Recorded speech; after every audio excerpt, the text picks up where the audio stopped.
Good evening. Hello, everybody. Come on in, have a seat. We're going to start our meeting. This is a meeting of the Mayor and the Council of Princeton, New Jersey. It's March 9th, 2026. Thanks for joining us. We'll start off with the meeting statement in a minute.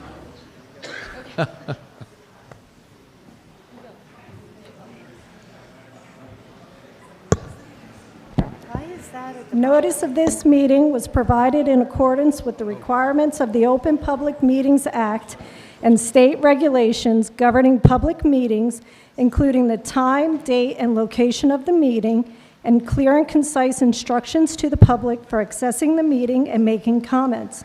In addition, the agenda and all related materials were posted electronically and made available to the public on Princeton's meeting portal in advance of the meeting. Thank you. Brian's going to do the land acknowledgement tonight. We gather today on the land of the Lenni Lenape. As members of the Princeton community, we aspire to show appreciation, respect, and concern for all peoples and our environment. We honor the Lenape and other indigenous caretakers of these lands and waters, the elders who lived here before, the indigenous today, and the generations to come. Thank you. Could we have roll call, please? Mr. McDonald? Here. Mr. Cohen? Here. Ms. Perone-Lambros? Here. Ms. Sachs? Here. Ms. Fraga? Here. Mr. Newland? Here. Mayor Frida? Here. Thank you. If you're able, I'd like to stand and join us in the Pledge of Allegiance. I pledge allegiance to the flag of the United States of America and to the republic for which it stands, one nation, under God, indivisible, with liberty and justice for all. Thank you. Michelle. Okay. Next up are announcements and reports. Council members with announcements or reports. Leticia? Yes, I'll start by announcing this is the third year of the Citizens Police Academy. We actually had a reunion of all three classes earlier today. It's a great opportunity for our residents to get to know some insights on how our police department operates. It's an 8-week program on Thursday nights. Highly, highly recommended and encourage anyone who's interested to apply. Requirement must be Princeton resident, at least 21 years of age. I also want to announce on behalf of our Human Services Department, they're working with Congresswoman Bonnie Watson Coleman and the Mercer County Clerk's Office to host a passport clinic, which will take place on March 26th at Monument Hall's main meeting room. The Congresswoman's office is right now in the process of creating outreach material, but this will be a convenient opportunity to apply for a new passport or to renew expired passport, and also apply for the passport card. At this clinic, they're also going to, it's going to be possible for individuals to take their passport photos. Contact the Human Services Department for additional information, including information on how to make reservations to make sure you get a spot. Thank you. David? Yeah, I just wanted to quickly mention that, and it's particularly appropriate tonight since we're have a resolution for the Center for Modern Aging in Princeton's annual contract. Just wanted to let people know that they are holding their spring fundraiser. It's a concert by a Billy Joel tribute band on April 19th. So if you love Billy Joel, or if you love CMAP, or both, check it out. Thank you. Other council announcements are, oh, sorry, Leighton? I'm sorry. Thank you, Mayor. Yes, we'd like to announce that the Princeton Summer Youth Employment Program is back for 2026. SYEP is an 8-week employment program for youth enrolled in a Princeton district middle or high school who are eligible to apply for working papers. Participants receive entry-level work experience, job readiness training, and career development support, all designed to strengthen confidence, responsibility, and long-term career pathways. The 2026 program dates are as follows. They run between June 29th to August 21st. Please visit the Human Services Department website for more information and eligibility requirements. The application deadline is on Friday, April 24th, and interested students are encouraged to attend our interest meeting on March 26th from 5 to 7 p.m. at Monument Hall's multipurpose room. And also want to just remind people that the annual Arts Council of Princeton's Porch Fest will be on Saturday, April 25th. Please come, not alone, tell somebody, and bring somebody. Thank you. Thanks, Leighton. Yeah? First of all, I want to say thanks, David, but I'm disappointed that they just have the Billy Joel tribute band and not Bad Bunny. Okay, so this is on behalf of Sustainable Princeton. They are hosting the Sustainable Home Expo this Saturday, March 14th, 11 a.m. to 3 p.m. at the Princeton Middle School. The Sustainable Home Expo is a one-stop shop for residents to meet vetted home improvement professionals, landscapers, HVAC professionals, solar installers, and more to help us meet our sustainability goals at home. It's free and open to the public, and Councilman David Cohen will be speaking at a breakout session about building sustainable ADUs at 11:15 a.m. Any other announcements or comments up here? No? Deanna? Thank you, Mayor. Adding to Mia and Leighton, the Shade Tree Commission will be hosting a table at the Sustainable Home Expo. So if you are interested in learning more about our tree canopy and the right tree for the right place, stop by their table. If you missed the opportunity to see them at the Sustainable Home Expo, they also will be tabling at Porch Fest on Heinz Plaza, giving away saplings. And then also one last update, on April 18th is our spring Shred Fest at Westminster Choir College off of Franklin Avenue. And that runs from 10 to 2, so you can bring your landfill items, your recycling items. Sustainable Princeton will also be there, and they have on their website a list of the items that they collect as well. So join us there. Thank you. Any other staff announcements? Okay. We do have on the agenda a report from Experience Princeton, but Robin's running a little late, so we'll come back to that when she gets here. Presentations, the first presentations on the kiosk competition. So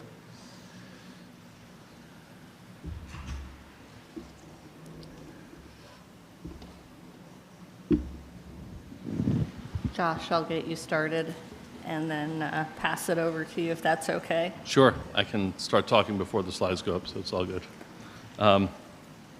Hello, I'm Joshua Zinder, a local architect. I was AIA New Jersey 2021 president, and I've been the co-chair of the AIA New Jersey Design Awards for the last 12 years.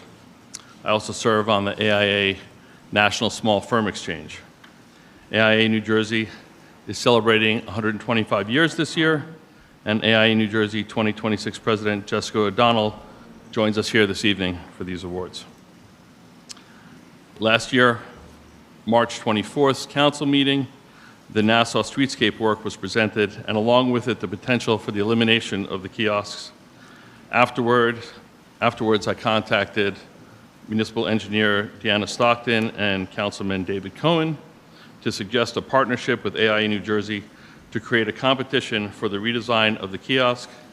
A competition is a great tool to let the town learn how this loved piece of architecture can transform in the future.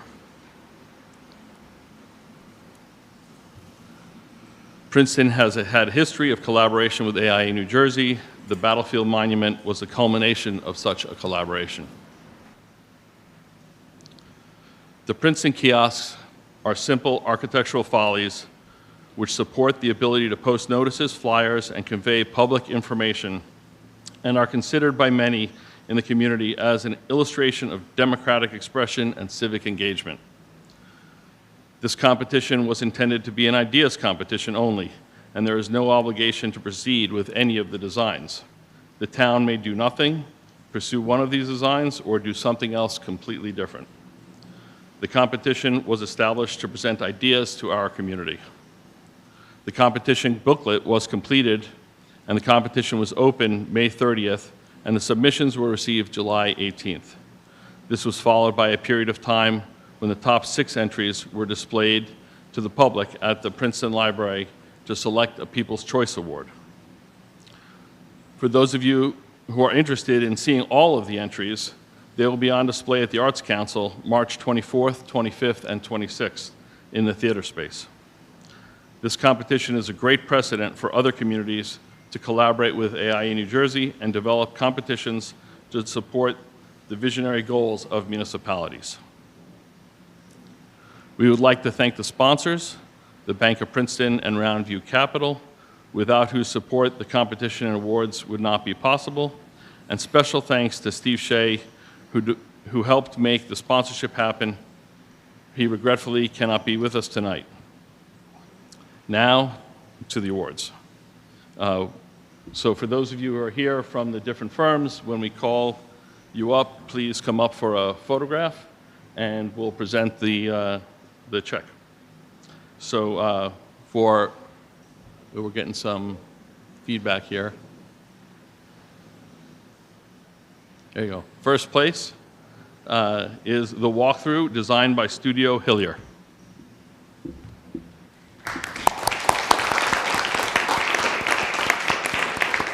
Why don't we go over here?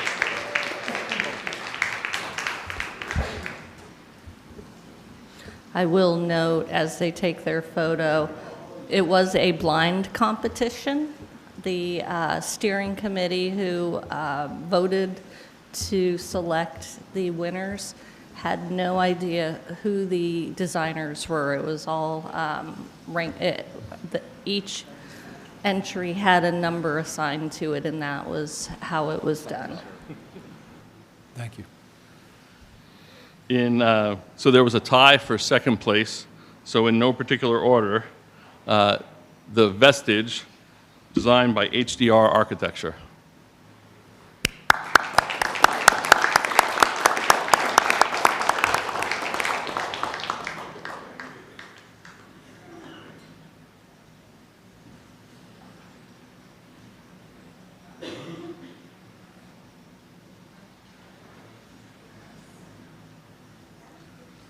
Also in second place, Princeton Kiosk 25, designed by SPG Architects.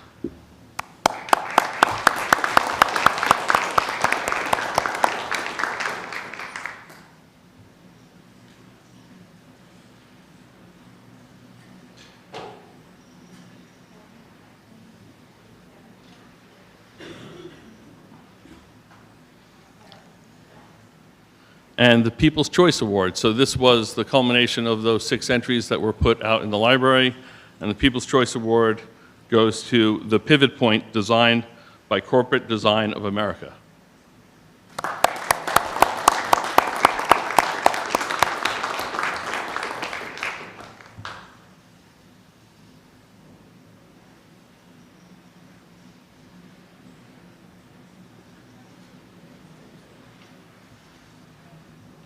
So as part of the competition, we also had a student category trying to cast the widest net.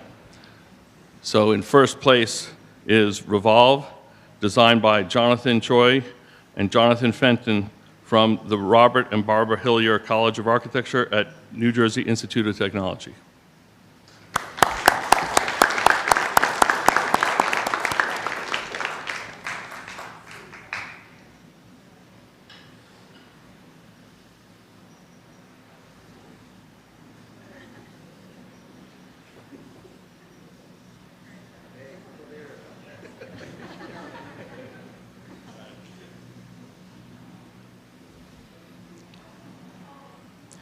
In second place, Beacon Kiosk, designed by Sophia Kolta, Ashaya Awad, Mahum Azim from Robert and Barbara Hillier College of Architecture at New Jersey Institute of Technology.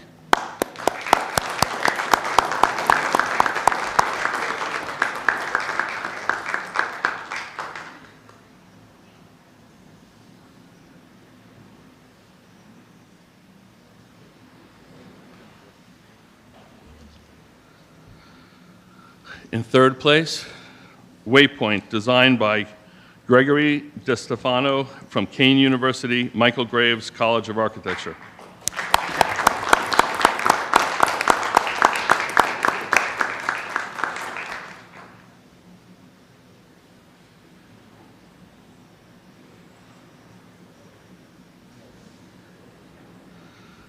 I think it's interesting to note that two of the schools, architecture schools in New Jersey, are actually named after prominent Princeton architects, and the third architecture school in New Jersey is Princeton University. So that's just an interesting side note. Thank you for your time tonight. I hope you will visit the display later in the month on the 24th, 25th, and 26th at the Arts Council. Thanks. Be well.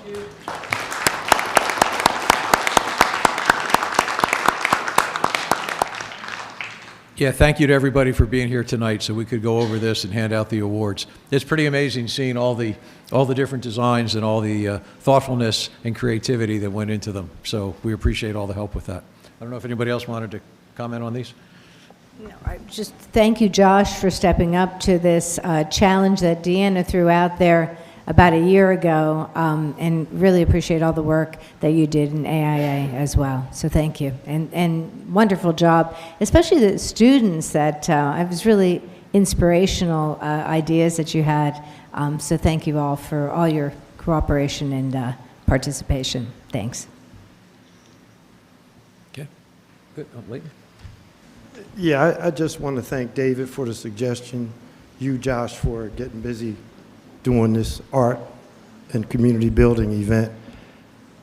And just to the general public and people here seated, how good is it when you have something you're trying to do as a municipality or as a local government?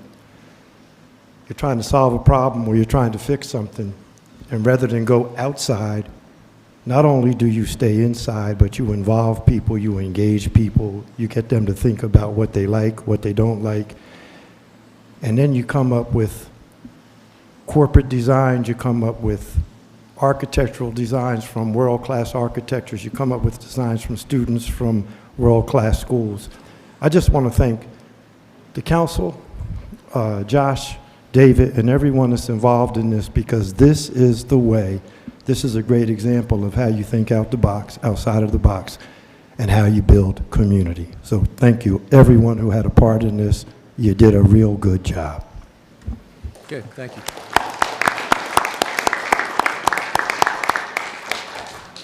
All right, so we're going to move to the next item. So anyone that was here only for the kiosk, this is the good time to slide out so you don't get stuck here for the rest of the meeting. Thank you again.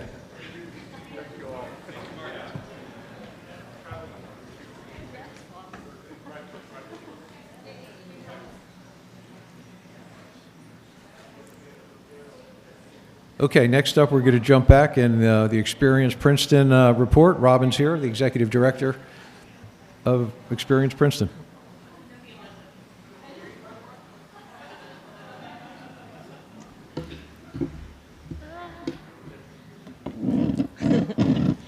To bring that way down. Can you hear me okay? Good evening, yes? Okay, closer. How's that? That's good. Perfect. All right, I am Robin Lapidus, the Executive Director of Experience Princeton. This is my first report, and I'm really thrilled to be here. It's been an extremely busy week celebrating our restaurants. We learned a lot in this process. I learned a lot in this process. We have 115 restaurants that are extremely diverse. We have 66 restaurants in our very walkable main street, and the rest of them lay outside of the walkable. They're still walkable, but the loop, the hop-on, hop-off loop will also help us get traffic to these restaurants. So it's really a high-quality blessing to have 115 restaurants.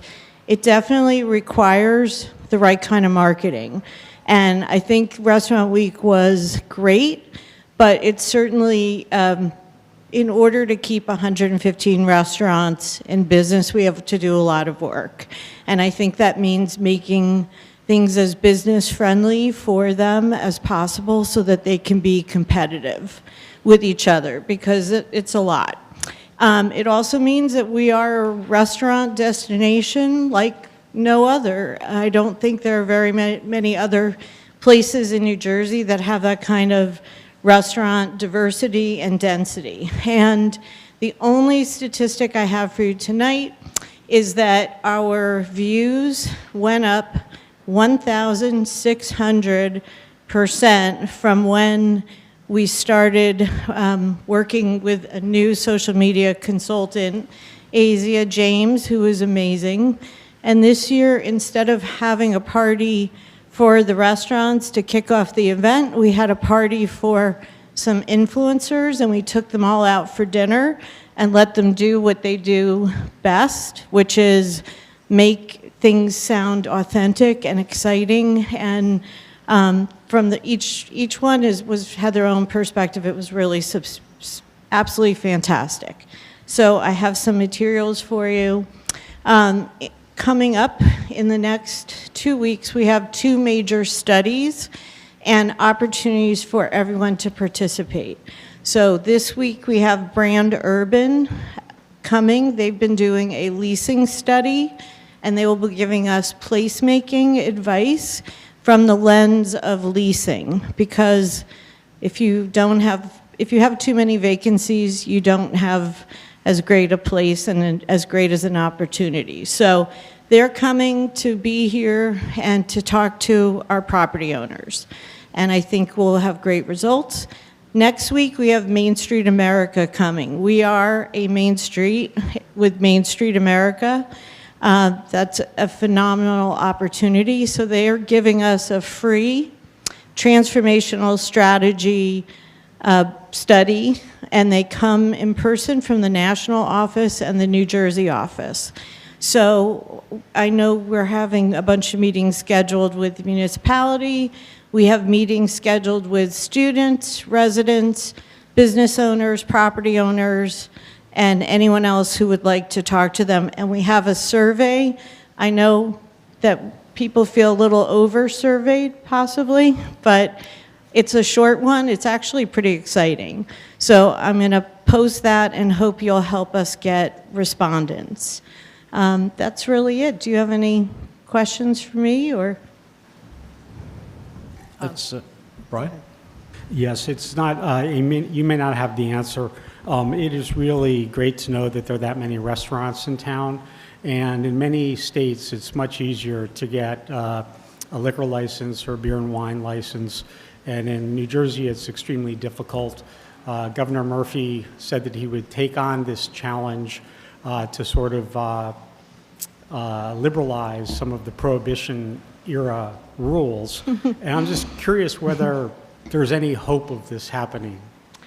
I believe there's hope. I believe that Downtown New Jersey is an amazing organization. I know Michelle's sitting on their board, and they have the opportunity to really lobby where it's helpful.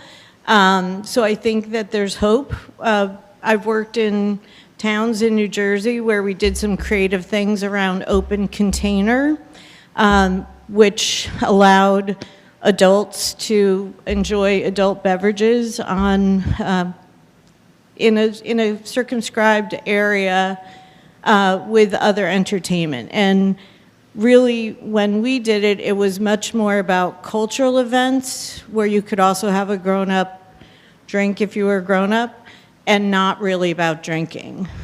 And it worked really well. So I would encourage you to consider some workarounds like open container. And I also think it comes down to being clever with zoning and maximizing your opportunities for breweries, wineries. Wineries have now won the opportunity to sell single glasses of wine, which makes parking a license with a chocolate shop or a different kind of business a better opportunity than having to sell a whole bottle of wine. Thank you. Michelle? We have a really long agenda. Otherwise, you really wouldn't want to get me started about liquor licenses. So I just want to say thank you, Robin. I know it's been a challenge. You got Restaurant Week off the ground in a very short period of time, and I know what challenge that is, so thank you. And I just wanted to see if you wanted to mention the business community will be meeting with the police chief and also our Health and Human Services Department and Jeff Grosser, our Deputy Administrator, and that's April 1st?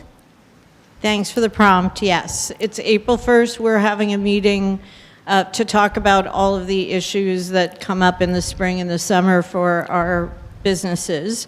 And that's at the community room at the library at 8 a.m. All are welcome. Also, we're celebrating Women's History Month this month. We have 122 businesses that are owned by women or managed by women at a very high level. And we're going to have a walk-around event on March 30th where you can come and walk. We will have a list. It'll be in the paper. And we want people to go in and tell the women who work hard to run businesses here and have historically for a very long time what a great job they're doing and how important they are to us. Thank you. Thank you. Clayton? Yeah, Robin, thank you for your presentation. Again, want to welcome you. We had the opportunity to do that at the Arts Council. But I want to, not to be a Debbie Downer, but I do want to ask you a question and ask you to put a pin in something. You just mentioned the dauntingness of 115 restaurants. And I think my question and maybe my thought is, could that represent a double-edged sword for Princeton? You know, we have 115 restaurants. That does not leave a lot of room for much else in town, in our central business district. So my challenge to you and what I'd like for you to put a pin in is, it's not all on you. Part of it's on us, part of it's on commercial developers, but we need a better retail mix in Princeton. We need more price points in Princeton because if you're not coming here to eat, you got to spend $1 million to get a piece of clothing. Well, no, there's a couple stores where you don't have to spend that much money. But my point is we need a better retail mix, both in products and in people. Yes. Thank you. PIN accepted, and we'll be back to talk about that very soon. Thank you. Thank you. Any other? Okay. All right, next up, Palmer Square.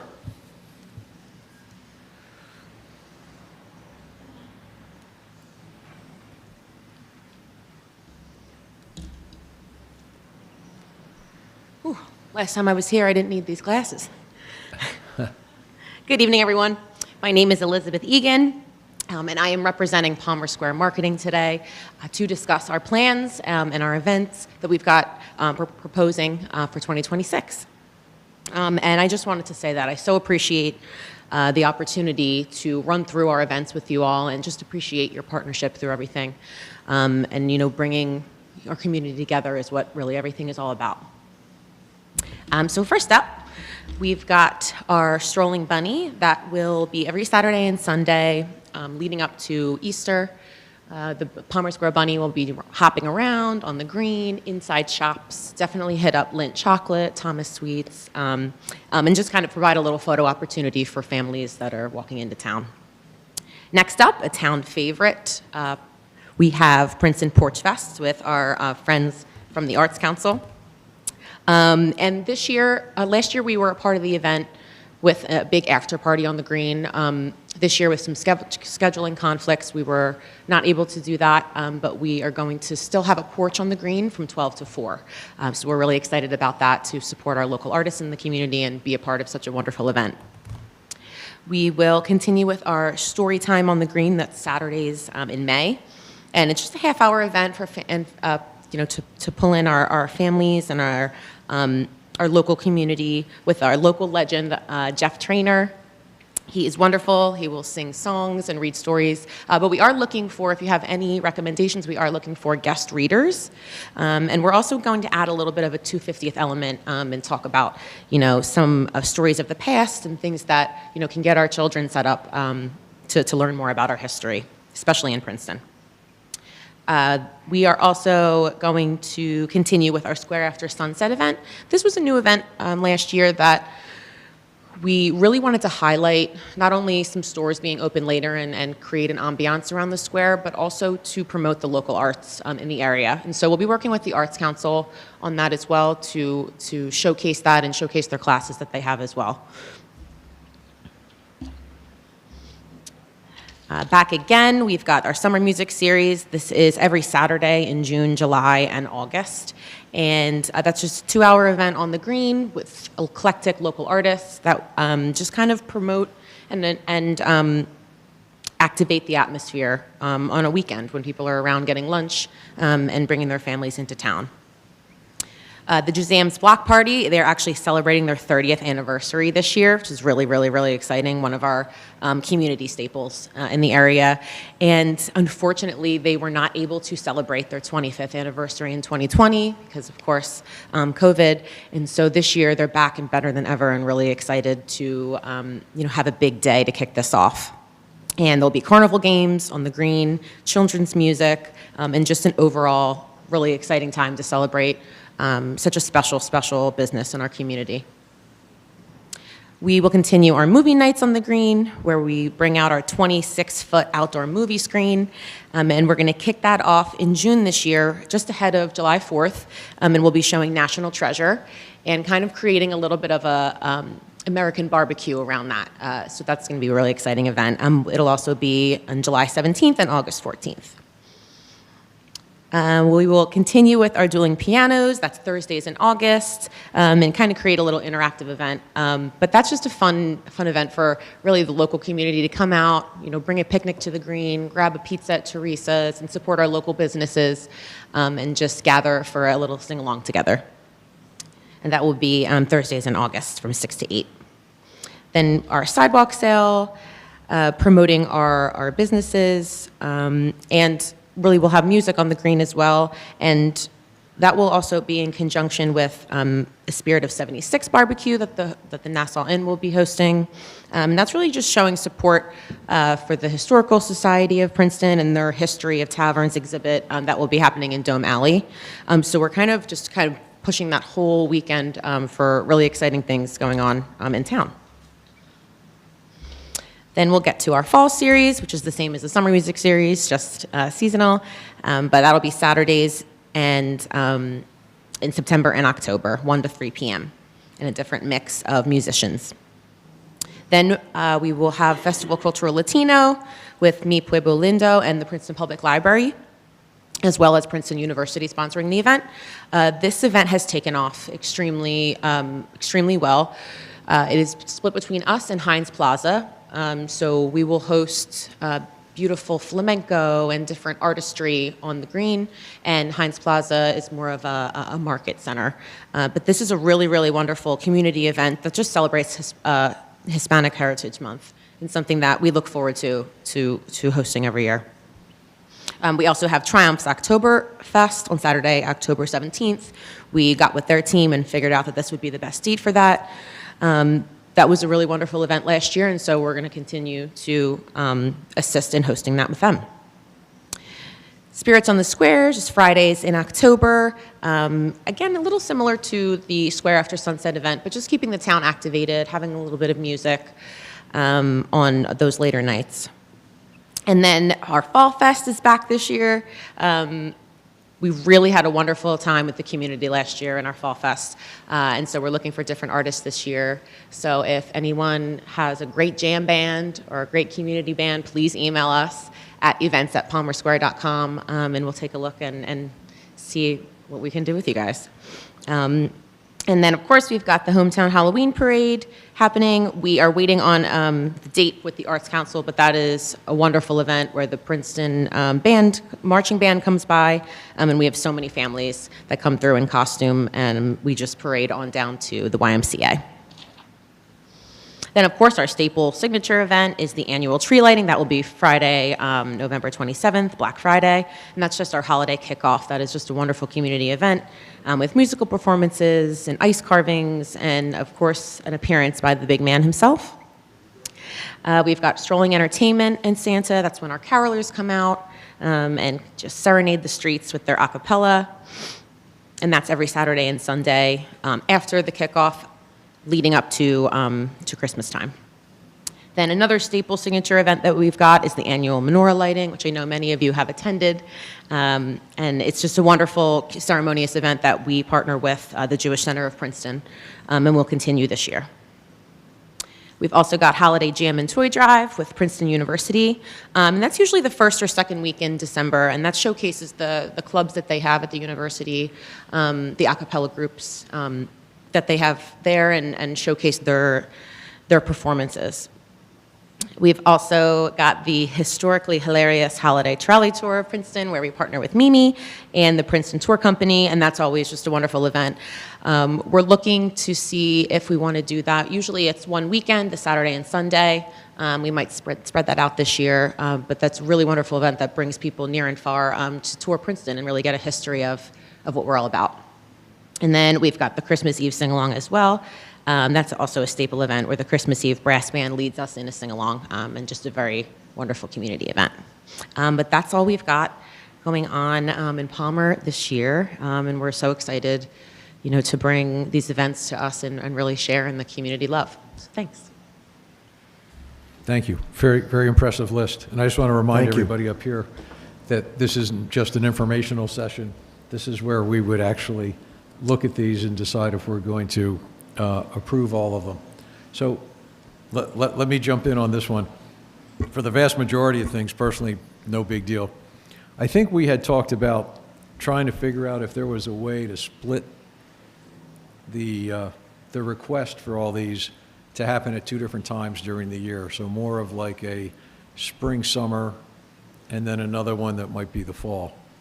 So specifically in my mind, and following up on conversations that we had months ago with leadership at Palmer Square Management, I'd be wondering about the summer music series, which is shown June through September, and also on the section of fall events. And for the fall events, not so much for the one-time events, but for the regular reoccurring The series. ones. Mm-hmm. So I'm wondering, let me start with the summer music series. Is there a way for us and for you to reasonably manage saying, hey, we're going to ask for June and July, and then we're going to come back and ask for August and September? How does that impact you guys? Well, we do really book them in this chunk, right? So we've always had the June, July, August Saturday music just flowing. At one point, it used to be May through October, but we've cut back recently. But we are booking the June, July, and through August at this time. Okay. And then what about the fall event section? Can we hold off on that till later in the year? The fall music series? Or all of them? Yeah, in I think general? that would be it. Yeah, the fall music series. Thank you. I think we can get back to you on that. Okay. Those are the questions. We do book everything at one time, but Yeah. I'm sorry, you had your hand up. I was just going to, Liz, this is great. I mean, every year it just gets better and better, and I really appreciate it. I'm not sure, if we want to postpone, saying we're approving one piece of this, but you're suggesting the fall music series. Mark, which part are you suggesting exactly?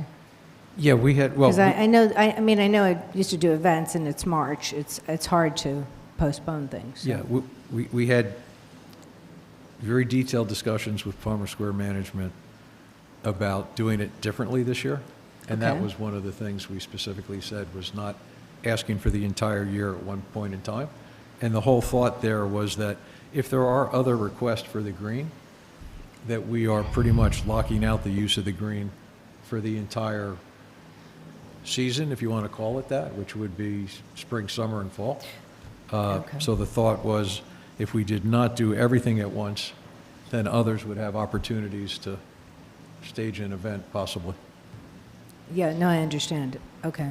But which part are we saying that they'll come back for? Just so it's clear. The fall music series, Which for is sh- Saturdays. for sure. Okay. and then I would suggest that we split the summer music series in half. Personally, I think it's late to do anything with summer. But I think just- fall, I mean, we could do that. Like the festivals, the Triumph Oktoberfest, the Spirit, that's, are you saying? Right. I mean, I think Oktoberfest and the festival, you have to lock in. You're Well, locking in those dates. there's 4 one-off events, the Latino Festival, the Triumph event, the Fall Fest, the Halloween Parade, obviously. Yeah. Those are one time, so I wouldn't suggest that we don't approve those.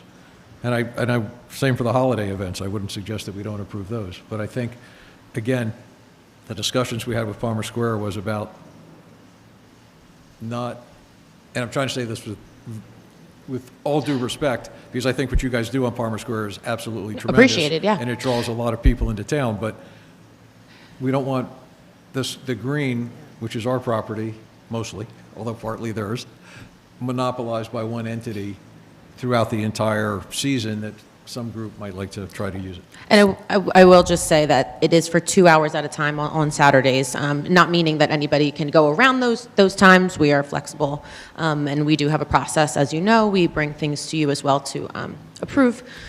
Yeah, and so if this had been brought to me, I would have presented this in a Yeah, yeah, different way. yeah. Yeah.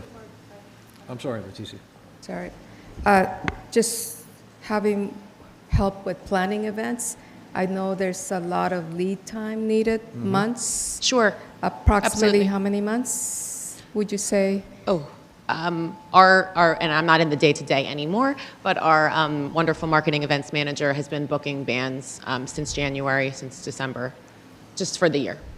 Yeah, so understanding that, but also understanding that we want to be able to have an opportunity for others who want to have events that can be accommodated. Sure. So are there dates that can be just basically set aside to make it possible for anyone else who wants to have events to be able to accommodate? I think that's something we can discuss. I'm sorry, Dave. Yeah, I just wanted to comment on the same thing. I think that the goal of leaving a few open dates is a good one, but I also think we should think about a mechanism for filling in those dates if nobody comes forward, because you don't want to have a dead day for no reason, right? So I don't know what the answer is, but I hope that we can work out some system whereby the dates can be left open until a certain drop-dead date and then could be filled in. And maybe there are, performers who would be able to, be responsive on a shorter notice to fill in those dates if necessary. So that's the thought. Yeah, I'm sorry, Leighton. Yeah, I'm going to weigh in on the equity piece, as you probably knew I would, but let's be real. First, let me say thank you for everything that Palmer Square does, because you run roughshod over Palmer Square. You make sure we have people there. You do a great job with that, and we really appreciate that, just like we appreciate Heinz Plaza. Yes. That being said, you got the best dates throughout the year on Saturdays and Sundays. and that's a good thing, too. Not for this year, because you've already planned it out, and I wouldn't interfere with your plans for this year. But for next year, we need to sit down and decide who gets what and split up some of these really good and hot dates, because we have the Arts Council, we have other not-for-profits like Sustainable Princeton that might want to use that space on 2 hours on a Saturday on August or September. So, yeah, next year we got to talk about this. But I would not interfere with them this year because they've done their homework, and I think that might be problematic for them if we did that this year, especially if you have already planned this out. But again, for next year, equitable treatment is really important because the square belongs to the residents of Princeton. Any other comments? No, so the part that you were suggesting, Mark, to carve out would have just been the fall music series at this point. Yeah, I'm willing to back off on the summer series because I mean, I do Yeah. appreciate the fact that you have to book bands so far Yeah. ahead of time. And I think just the fact that we're having a discussion and it will be covered by some members of the press, I mean, I think people will hear that there's going to be a little more flexibility in using the green going forward, and that's part of the objective here. So, yeah, I mean, if we want to approve everything that's here except for the fall music series, and then, you know, we could talk a little bit more to Palmer Square management and just make sure that you're back in time so that you could book whatever you need to book for that. So, That's- I think- okay, but my question is, Liz, have you booked the fall music series Beginning already? to, yes, yes. So, Yeah. Okay, well, again, all I got to say, and again, I appreciate everything that happens on the square, is that we were really clear that we wanted this handled differently this year. So, personally, I don't feel we should just approve this entire thing as is. There was ample discussion ahead of time about not doing this the same as it was done in previous years. But again, it's up to the body, so I mean, majority rules, so I mean, whatever. Either way, we could follow Leighton's suggestion and just hopefully handle it differently next year, but whichever. I mean, the other part of it too is that it's March, so I don't know if there's big events that are really, you know, looking for the fall. We probably would have heard about it. And there are Sundays available. You have all the Yes. Sundays in the fall pretty much open except Yes. except Festival For the Latino. yeah, that's Yeah. correct. So, I mean, my inclination is to go with what Layton is suggesting, and we do this going forward, kind of parsing it out next year, so maybe 6 months in advance, you know, just kind of maybe, you know, half the year, like the end of this year, come for the beginning of next year. We'll work out a schedule, we can work it out, you know, offline, but let's work a schedule out. That would be my suggestion. I would go with what Layton is saying, because I do think that there's some flexibility here for the fall. Because I know there may be some things coming up, but big stuff, you probably would have heard about it already. Yeah. Yeah. All right. Any other comments? If not, somebody could make a motion. Leighton. What am I doing, making a motion to move forward? Well, I thought you raised your hand for that, but if not, I can. Whether or not to approve this or make any changes. No, I'm fine. Yeah.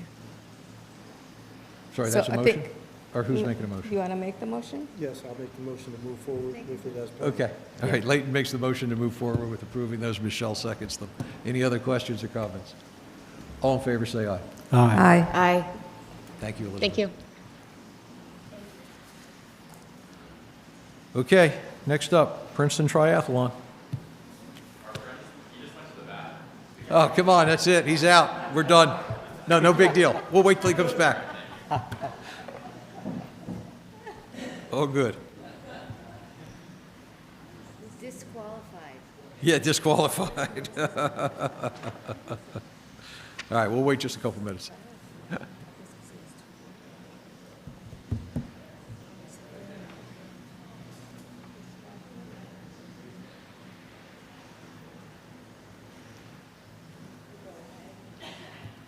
Sorry. Well, I'm gonna figure he's gonna be back in like the next couple of minutes, so. There we go. Yeah. We waited till you walked out. Sorry about that.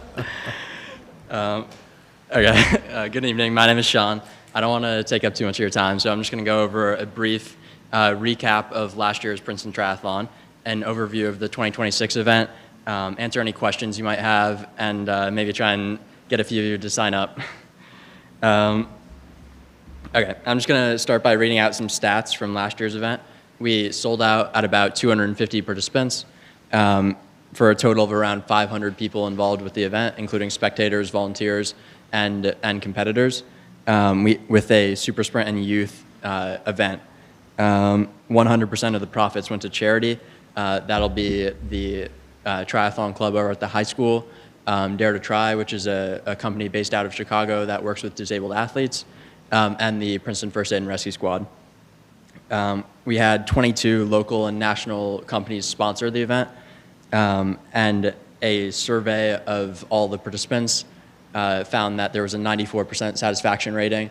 And I think overall, the amount of community engagement, it really inspired us, and I think will push us to make this upcoming event as good as it can be. So now to move on to the overview of this upcoming event. You all should have a copy of the handout. I have an extra one right here if anyone needs. But yeah, just to run this list, the event is scheduled for June 6th, 2026. We increased, also sorry, all of this information has been thoroughly discussed with all the department heads that have been involved. That's EMS, engineering, police, rec department, among a few others. So yeah, June 6th, 2026, we increased the participant cap to 500 people. So that'll make for around 700 to 800 total community involvement, which makes it in the top 3 of the largest endurance events in Princeton, just behind the half marathon and Turkey Trot, I believe. Yeah, so the QR code also goes to the website if anyone is interested. And then moving on to community benefits, we're expecting around over 30 local and national companies to sponsor again for marketing, to get involved with their communities. And then once again, all the profit will go to charity. This year, we're just doing a small change. Instead of giving the portion of the profit that went to Princeton First Aid and Rescue Squad last year, that'll be spread out among various departments in Princeton, so engineering, really all the ones that I listed previously. Yeah, so for safety, with a larger event, as we kind of went through with the department heads, we realized that we would need a more comprehensive safety system. So that kind of takes the shape of an entirely new volunteer system, which we actually adopted from the Triathlon National Championship event. Very, very innovative system. We also have insurance from USAT, which is a national organization for that kind of is like the oversight committee for triathlon. Yeah, and then overall a higher number of safety personnel, volunteers, EMS, police, to ensure the safety of all the participants. And then to wrap up with the course, we expanded the course to add a sprint distance event to it.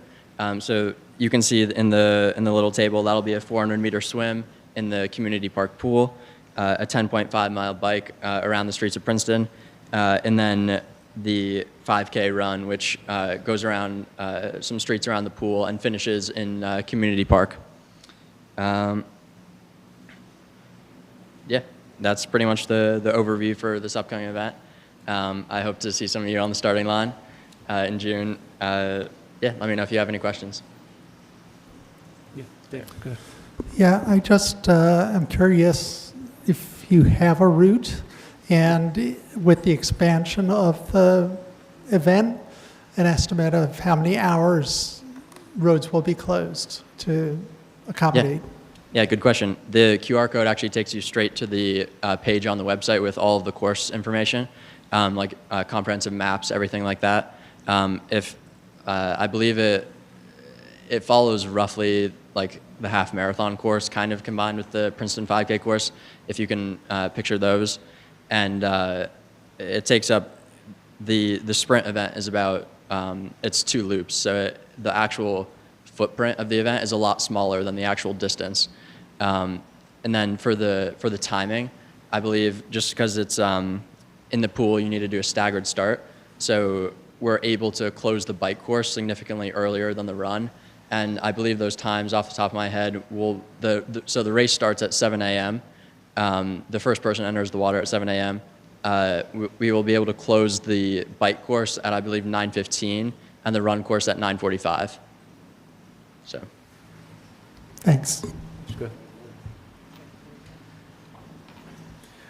I know last year's was a great success, and I enjoyed seeing some of the learnings that you had, opportunities to make it even better.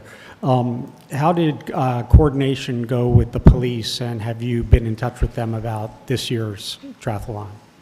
Yeah, I mean, we had no complaints last year. I've been in close contact with Lieutenant Thomas and the entire police force last year with no complaints, and this year, yeah, we've had multiple meetings to discuss all of these. The course has already been, I'm not sure if they've made you aware, but the course has been fully approved by the police department, by the engineering department, by everyone who we ran it by. That was my question. So I'll just make a comment that you guys, congratulations, hats off to you. Last year, the answer originally was no. You went back to the drawing board, you changed the course. It's just really impressive what you've done. So congratulations on a great success, and we look forward to it continuing. So thank you, guys. Leticia. I echo what my colleague said. You really have done an amazing job. It's very impressive. But my question is, I know other triathlons that allow for a relay, where we have different, somebody wants the running part, biking, and swimming. Is that something that you would consider, if not now, in the future? It's up currently. We have a relay option. Okay, good to know. Thank you. All right, somebody want to make a motion on this? Brian? Yeah, move to Good approve. job. Okay, Michelle's got the second. Any other questions or comments? All in favor, say aye. Aye. There you go, you're good. Great job. Thank you for your time. Thank you. All right, next up, work session regarding streetscapes and enhancements in the Central Business District.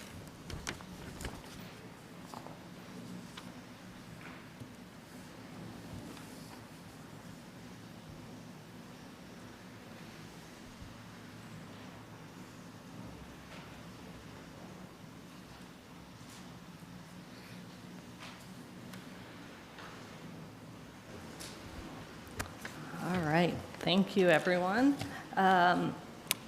So tonight, after this lovely day of spring, we're here to talk about our summer days in downtown or uptown Princeton.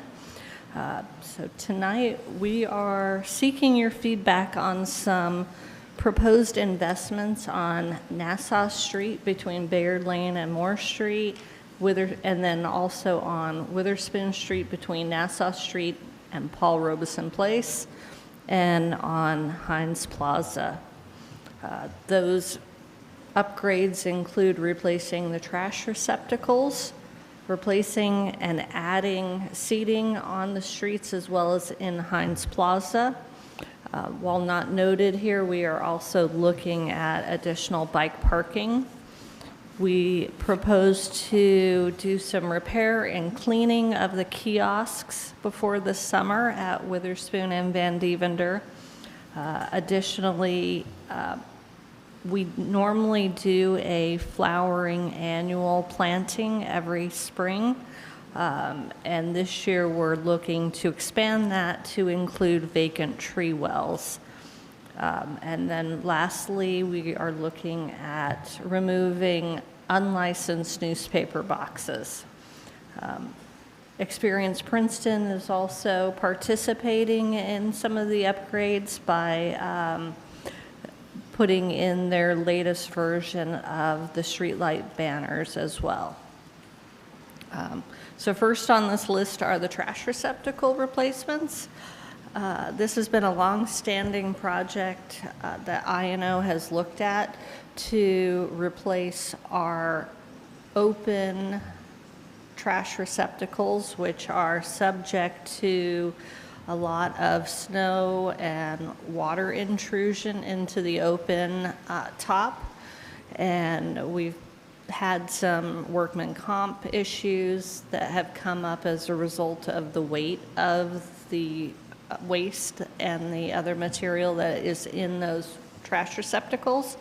So we're looking to replace those with the receptacle, as you see here on the left. It's got a solid top, a locking side access, and that's how the trash is removed from the bin. And then it's a side entry for putting in the waste. The darker color, as you see here, will coordinate with the street lights and the proposed benches that you'll see later in the slide. We've tested out additional receptacles, but for various reasons, they did not rise to the level of acceptance with our public works folks as much as the landscape form shown here. So we tried a solid, they're all solid tops, as you can see, to address that issue of weather as well as the illegal dumping of household waste. So on the left, we tried out an enclosure that had a foot pedal. In the second to the left, that also had, it was a similar design, but it had just an open side access. And then we had two others on the right, one of which broke fairly soon after installation, so that was removed from the street. So those are the trash receptacles that we are proposing. I will note that our landscape architect for the Nassau Streetscape project has also selected this trash receptacle as part of the Nassau project. So it would be a consistent treatment throughout the municipality. Deanna, Yes. Do you want to take one piece at a time, or do you want to go through? I was going to add that you've prototyped this. There's one that we've been testing out that's working well. Correct. That's shown here on the picture on the left. And, yes. And Dan Van Mater says he loves it, so that was just, that sold me right there. I mean, I'm happy if DPW's happy. Yes, and our DPW folks that are normally on the waste collection, they've been asking me, when are we getting more? We like those. They work out very well. To the issue of the illegal dumping, that still is occurring, and that is something that Jeff Grosser and the health department have been very active to pursue the offenders, but they're getting smarter so that they don't have any identifying information in their household waste, but we are, I think, pursuing it with the landlords and the business owners. Thank you. But this just gives us another tool in the toolbox to avoid getting it directly into our waste containers, which makes it then a struggle for other people that are visiting to use those same waste receptacles. Yeah, it's harder to put a big bag, shove it into that smaller, yeah. Correct. Yeah. Correct.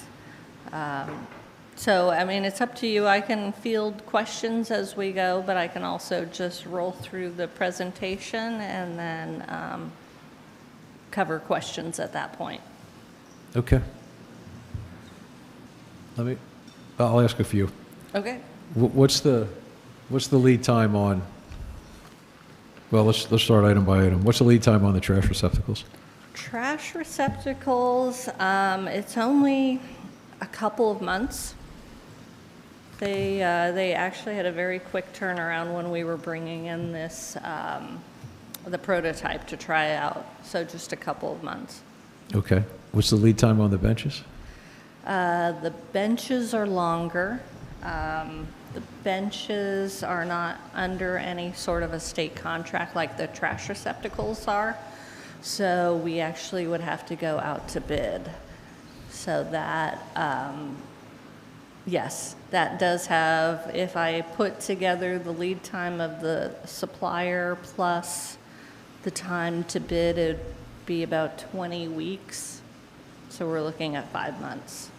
Okay. And so the reason I'm asking about the lead times, I mean, the trash cans are pretty obvious. That's a win, changing the trash cans for a whole bunch of reasons.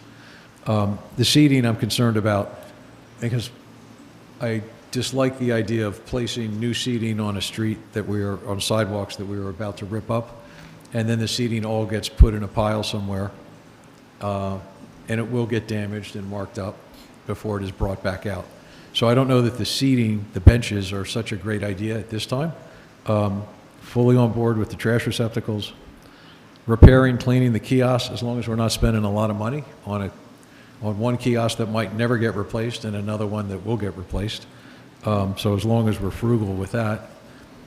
Planting flowers, great idea until you figure out how often are people going to walk all over them. So I think and I hate to get into minutia like this, but you really need to look at where are the car doors opening in relationship to the tree wells. Mm-hmm. And I hate for us to spend thousands of dollars on plantings and then have some significant percentage of it just walked all over and pretty much wasted. Removing the unlicensed newspaper boxes.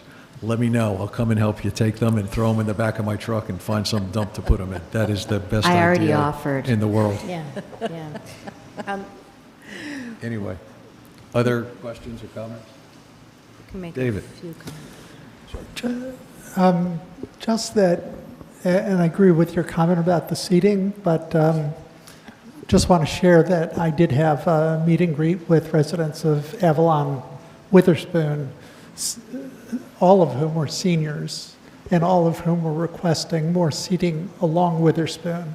So my one comment would be I would love to see the locations where the seating is proposed to be extended down Witherspoon. I realize there are right-of-way issues, so there may not be that many locations where we can put them, but we should at least look at it.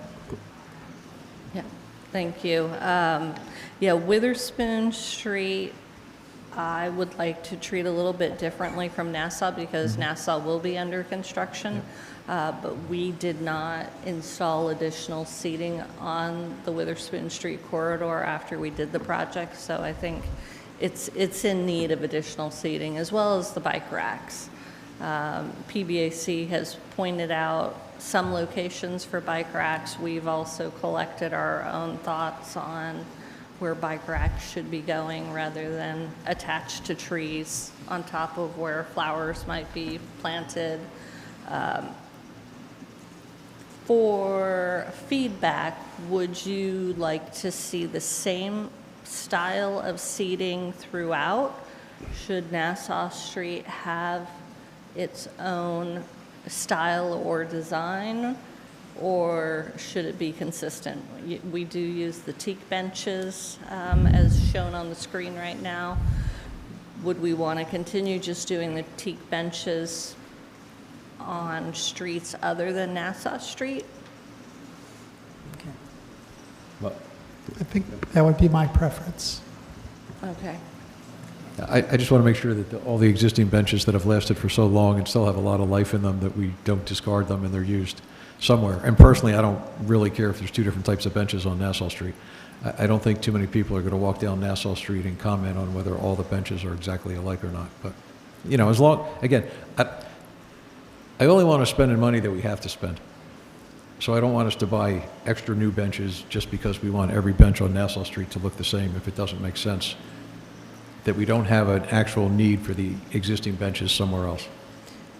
So, okay, let me just jump down. Can I ask a clarification real quick, though, Mayor? Is that now or after we improve the sidewalks? Both. Okay, thank you. Thank you. Thank you. I'm sorry. I just want to add that from an equity perspective, the seating on Witherspoon should be either the same or just as nice as whatever is going on Nassau Street.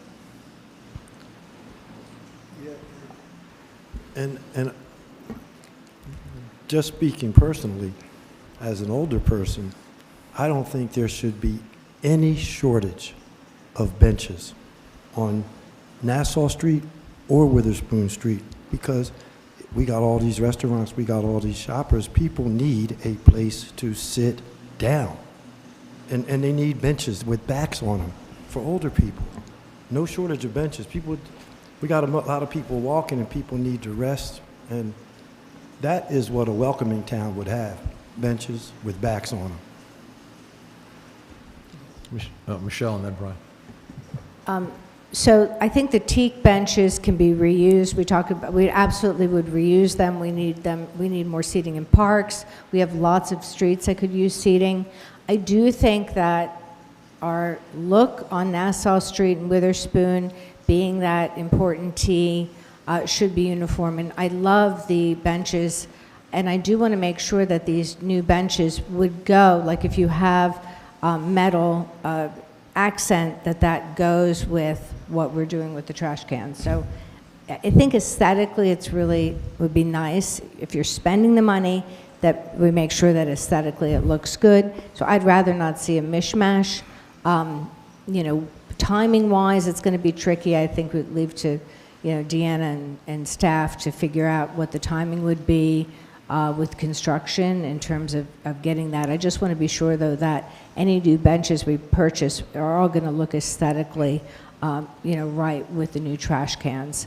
And I have a few other comments before, but we can keep on benches until we finish, and then we'll move to the other things. So I'm going to reserve most of my questions until we get to my favorite slide, slide 11, the one that talks about money.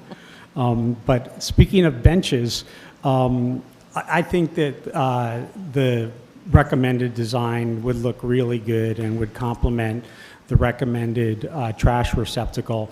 I do think that we need to carefully consider the concern the mayor raised about timing. It would be wonderful to have Nassau Street looking as good as it can for the 250th, but we know we're not going to get to the full project in time for that. And I think there is a concern that if we install a large number of benches and trash receptacles, that we'll then have to remove them, store them, and reinstall them, and that will increase the chance that some of them will be marred, and also it will either be in the contract and we'll be paying for it twice, or the DPW team is going to have a lot of work to do. So I think we could continue to talk about that. Can I just ask a question on the Heinz Plaza tables and chairs? This is just adding more, so we have more than what's there today. It's not replacing everything. It's both.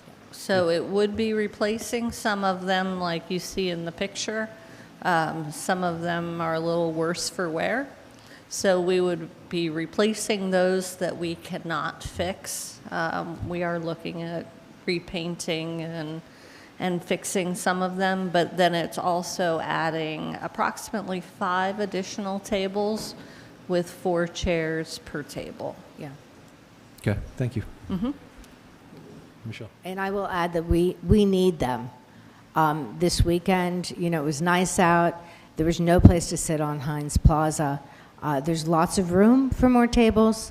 So I think, making it look uniform. And some of these tables are actually they're totally broken. So they really do need to be replaced. So anyway, I support that as well. Okay, thank you, Brian. So on Heinz Plaza, I absolutely agree that we need to add more tables and seating, and I think these are attractive options. I don't know whether they're I think they are the proposed ones, and not just illustrations. And I would even wonder whether the proposed number is enough, given how many times I'm there in good weather and see people looking for seats. I just want to bookmark for another time our need to talk more about the timing of enhancing the security of Heinz Plaza, which I know we've talked about before. Okay, so it sounds like we're talking about trash receptacles. We're talking about seating at Heinz Plaza, reasonable, frugal repairs of the kiosk. We're going to plant flowers strategically. And we're removing the newspaper boxes. But it sounds like the benches we're going to pause on for now. Well, my question is, can we start the process on the benches to be sure that they will match, and then leave Deanna to figure out timing-wise how that works? I mean, we're not going to have them before October, November. You don't want to put them out for the snow either, so it doesn't make sense. Yeah, But well, yeah, can we say whether or not we like them, so that she knows to move forward, at least in the bid process, because that's going to take a while. So you just want to get a couple of them? I'm sorry, I just... No, I'm just saying that I think we need to see how many we're going to need for Nassau Street and Witherspoon, and start the process, start the ball rolling. Even if we don't put them out now, just to get started. Okay. All right, so maybe I should have worded that. It sounds like the items I said were ones that I appear to hear that there's general consensus that it's okay to green light, and the benches, we're going to come back and look at actual locations Okay. and number. Yeah, fair. I agree. I agree with that. Okay? I like them. Yeah. I'm sorry. I like the benches. They look good. Yeah, I like the benches too, but I want to be clear. I don't think we should put them out and then take them down. Yeah. Timing is everything. Yeah. Can I just make a couple more Please. comments? I want to say the Experience Princeton Streetscape Committee is looking at planters that that they would purchase and help enhance. So we'll find out more about that. That may help. And also, I really like the idea that Deanna has about planting red, white, and blue for the baskets, and just really doing a 250th theme. So I love it, and I appreciate. Oh, the one other thing I wanted to mention is I did mention to Adam at the Arts Council, if they have any ideas on what to do with a kiosk that might clean it up, make it look nice, and a little 250th appeal. So that's it. Okay. Deanna, do you just want to take us over the slide with the numbers, the dollars? Yes. I also want to set an expectation on the newspaper boxes. The clerk's office has been working with our attorney on the process to remove the boxes. So right now, where we are at, we need to send a notification out to the owners of the boxes to alert them that they have a box on the street without a license. So within that notice, they are going to be given 7 days to apply for the permit. If they don't apply for the permit, we do have the option to prosecute in municipal court. And if there's further non-compliance, then we can remove them from the streets.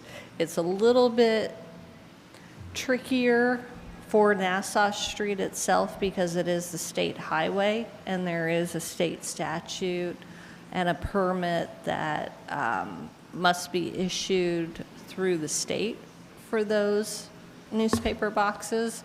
But we are currently working through the details to see how much authority we have to enforce the state law in the municipality on Nassau Street. So just to set an expectation, they're not going to go away overnight, but the clerk's office is actively working on addressing the situation. All right, and if someone has a newspaper box that's unlicensed and they come in or fill out a request for a license or whatever the proper terminology is, we have to grant it? Trishka? I am assuming it's a First Amendment situation? Pretty much, and I don't want to start answering questions on the fly and incorrectly this evening, but there's a process we have to follow, because as Deanna pointed out, there are First Amendment overtones to this. All right. I'd also be interested in seeing if we can kind of force if we have any sway over type and look of a box, if we can get, I don't know, a bunk box that can take 3 to 4 different papers and it's one box versus, I mean, it looks like it's really unsightly on Nassau Street having so many areas with just multiple boxes that, anyway, we're going to do a lot of work on Nassau Street, and it just, Yeah, and that's it certainly... just takes up space. We can absolutely look into that, because we're recommending other amendments anyway to the code provisions regarding the newspaper boxes, so that's Okay. something we can look into. Thanks.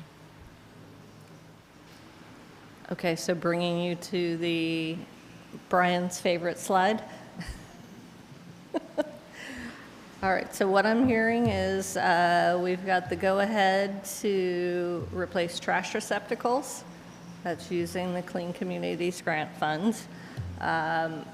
We have authorization to move ahead to do additional benches and seating on Witherspoon Street, and I will add in bike parking as well as seating in Heinz Plaza.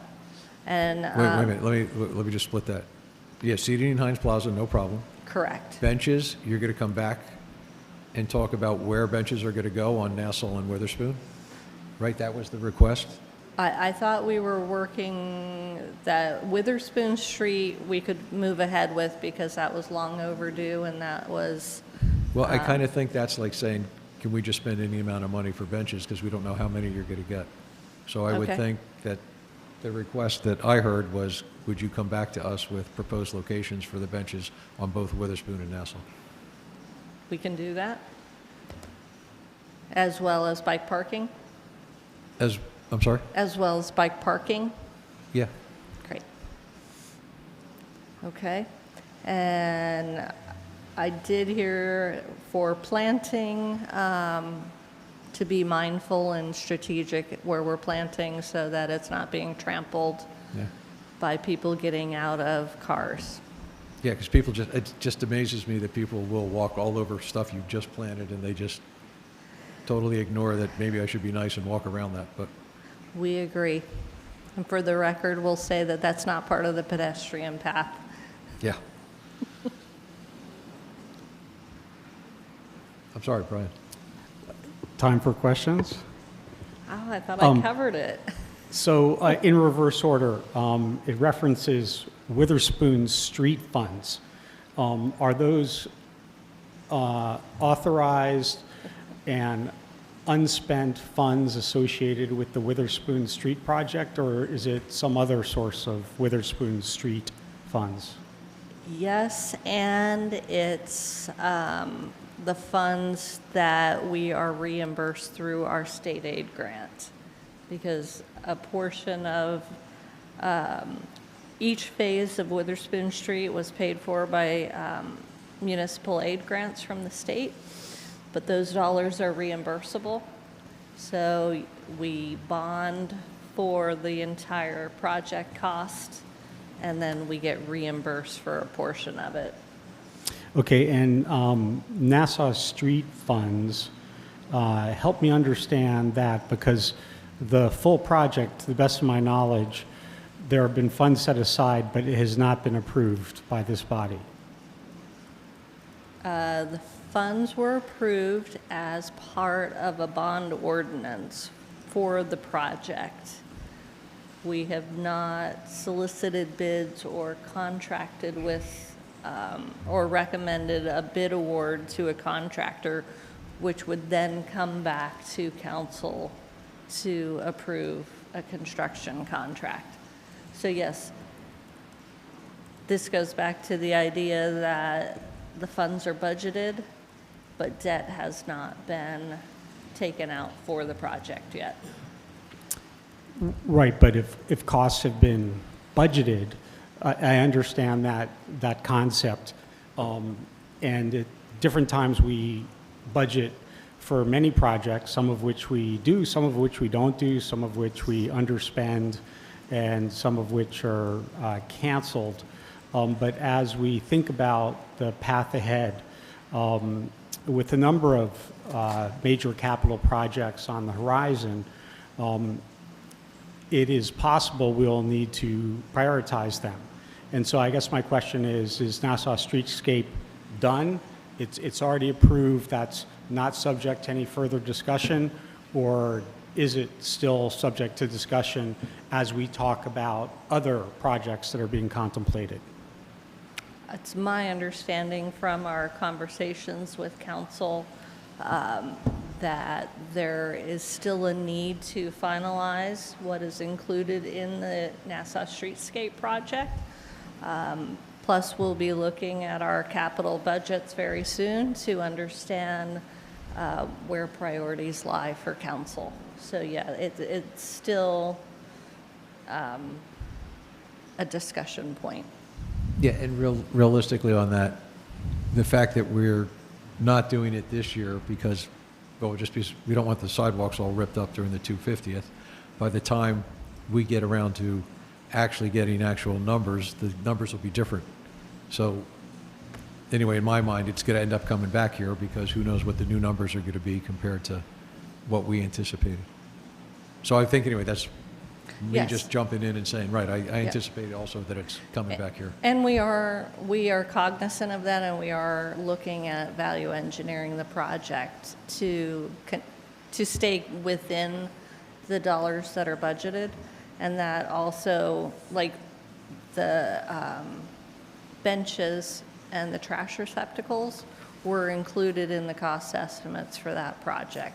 So now we're potentially pulling those out from a contractor's bid, so presumably there's savings on overhead and profit that can be realized by pulling it outside of that contract and using either a state contract or a bid just for that commodity.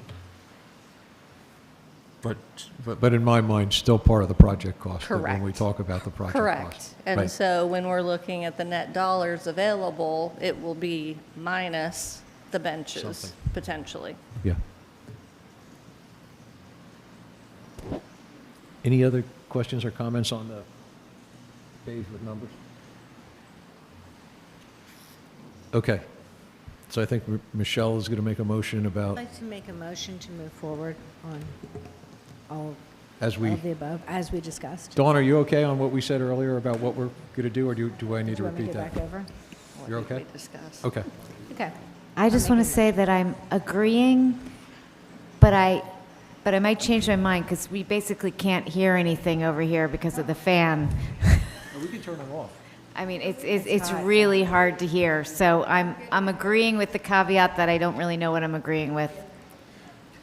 Oh, we're going to, thank you, Bernie. Yes, Brian. Okay. I did not hear the motion and wonder if it Okay. could be repeated.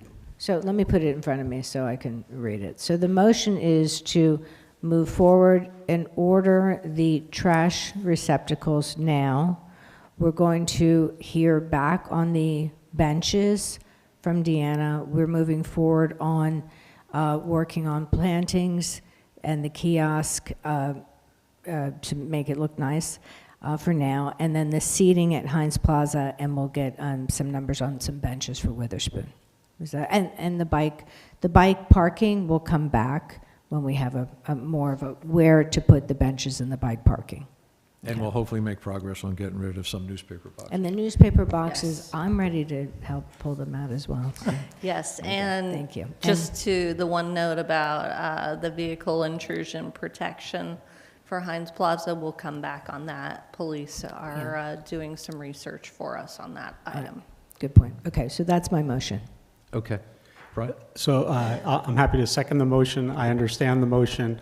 I also just want to be clear, since we saw these wonderful kiosk designs and awards, that that's not what we're funding. It's just some repainting and cleaning of the existing kiosks.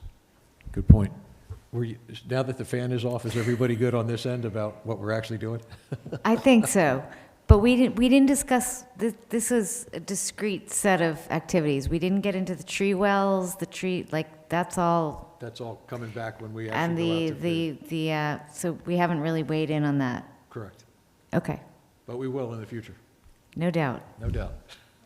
All right, if everybody's comfortable, no other questions, all in favor, please say aye. Aye. Okay, thank you. All right, now we have public hearing on a number of ordinances, which I think some people might be here for. First one is ordinance 26-10, an ordinance of the municipality of Princeton amending the code of the Borough of Princeton, New Jersey, 1974, to add thereto a new chapter entitled Filming. Is someone going to, thank you. Michelle's making the motion. Is there a second? Leticia's got the second. Anybody want to offer a short? Okay, so first of all, I want to give a little context to what this ordinance is about. First of all, thanking Dawn, Bernie, and Trishka for working on this. The ordinance will move forward for our town completing the 5-step certification program to be a certified film-ready town. So being film-ready means that Princeton will be included in the New Jersey Economic Development Authority's Motion Picture and TV Marketing Program. New Jersey is a destination, and this is pretty interesting, as filmed production is the fastest growing state for filming, while California and Texas have seen declines in the past few years. In 2024, over $800 million was generated in New Jersey on these projects, and projections for last year are that it will exceed $1 billion. Being a film-ready certified town means bringing business to town. Hiring local actors, stage, production crew means jobs. And some productions can bring millions of dollars of spending to our local retailers, like hardware, supplies, clothing, and our restaurants, catering, hotels for staying for the actors and crew. So this can give a great positive impact for our local businesses. And as the industry, we know, is creating so much content, being able to be part of the outreach that the New Jersey Film and Motion Picture Institute is doing is really essential. So we know, Princeton is a natural site for film production. We've hosted major films like Oppenheimer, IQ, our architecture, parks, streetscapes, historic buildings, make us a perfect destination for film production. So now, as part of the certification process, we have completed the workshop. So Dawn and I have attended the workshop. We need to designate a film liaison. So Bernie volunteered for this. I think Dawn is backing up and working with Bernie. So we have our liaison. This is the part that we need to do tonight, which is to adopt the ordinance, which gives a permit process that is certified by the Institute. Additional filming locations need to be uploaded to the state's production database. That's being done and has been done to the satisfaction. We can continue to add some. And then the last step is something we're working with Experience Princeton on, which is to upload a directory of local services, products, and retailers and restaurants. So we're almost there, and I just want to thank everyone for your cooperation. Thank you. Any questions or comments up here? Mia? Yeah, I would like to thank Michelle for all her hard work in making the contacts and making all this happen, which is really important, and figuring out what we need to do to become film ready. So thank you. Any other questions or comments? Just want to say well done. We can start filming tomorrow as people throw newspaper boxes away. We want to get that on film. Brian, did you have? Yeah, just, I know it's too late to amend it, but if we ever do, I think we should put in a requirement that we all, any, sitting mayor or council members get prominent roles. At least a bit part, right? Okay. Any other comments up here? Anybody in the audience have a comment? Just say your name so the...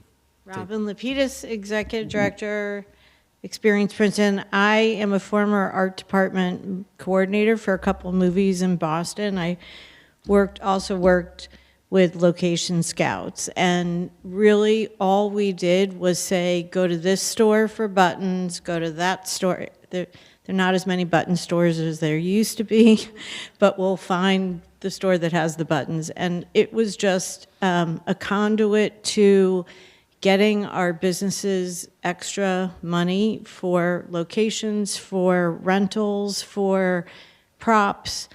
And I can't offer more than our highest support for this, so thank you. And thanks, Michelle, for putting this together. We can't wait to be film ready. Thank you, Robin. Anybody else in the room have a comment or question? Anybody online? Anybody on Zoom with a question? All right, seeing none, we'll close the public hearing and ask for a roll call vote, please. Mr. McDonald? Yes. Mr. Cohen? Yes. Ms. Perron-Lambros? Yes. Ms. Sachs? Yes. Ms. Braga? Yes. Mr. Newland? Yes. Next up, ordinance 2608, an ordinance of the municipality of Princeton amending Chapter B17A entitled Land Use and Zoning of the municipality of Princeton to create the Affordable Housing District 16, AH 16, in furtherance of the Fair Housing Act. Is there a motion on that? Thank you, Leticia. Is there a second? Thank you, David. Justin, are you doing the summary of each one? Certainly. Thank you. Thank you, Mayor. These 6 ordinances are the final tranche of ordinances, implementing ordinances necessary to secure final certification by our March 15th deadline for the 4th round housing plan element and fair share plan. Ordinance 2026-08, the first one up, would rezone 2 lots comprising 1 property at 13 Chestnut Street to allow for the realistic opportunity for development of 100% affordable multifamily building with a minimum of 16 units per our 4th round housing plan, housing element and fair share plan. These municipally owned lots are the site of the Chestnut Street Firehouse.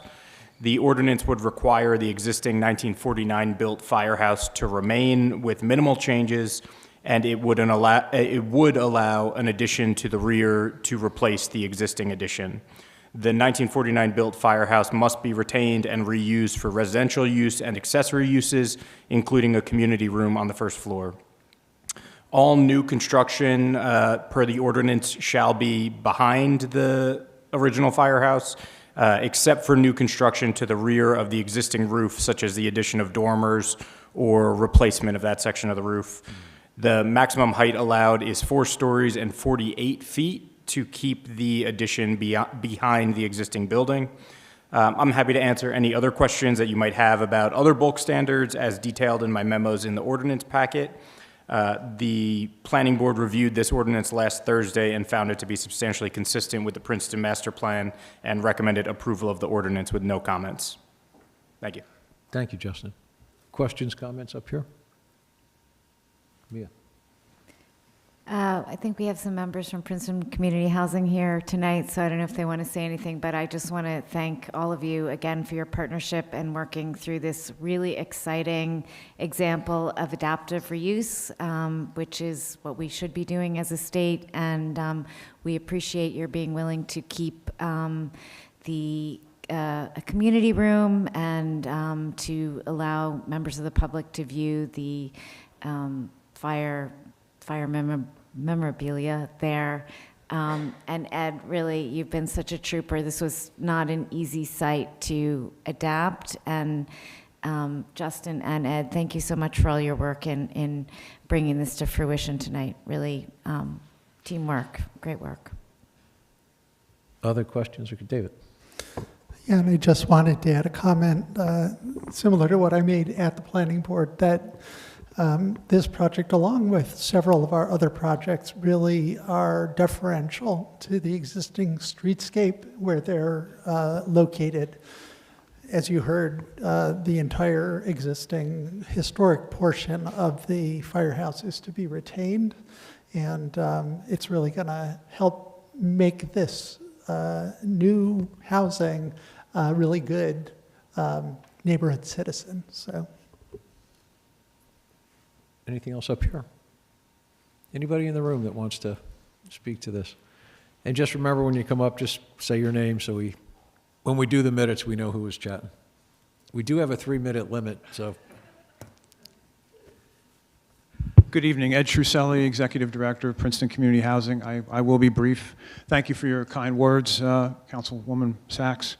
I should mention that several trustees from Princeton Community Housing are here in the audience, and I'm sure several are online, so I just want to acknowledge their support and presence. Just real quick, as I said, I don't want to take too much time.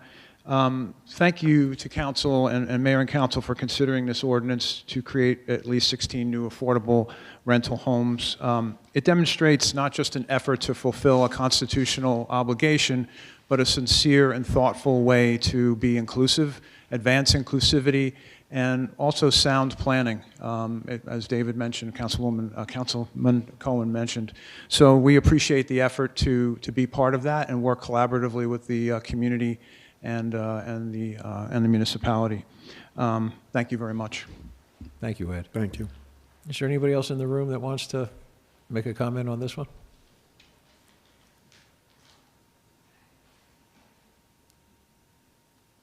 Good evening, council members. I am.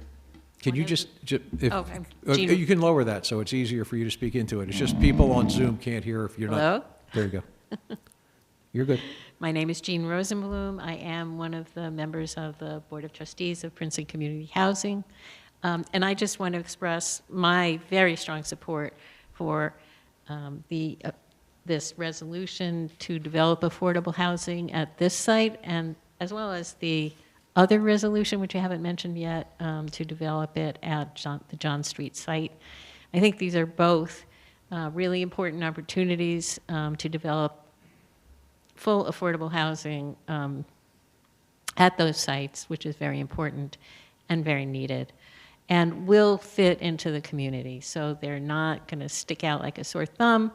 It's gentle infill. It's going to be family-friendly housing opportunities for a diverse community that we all appreciate.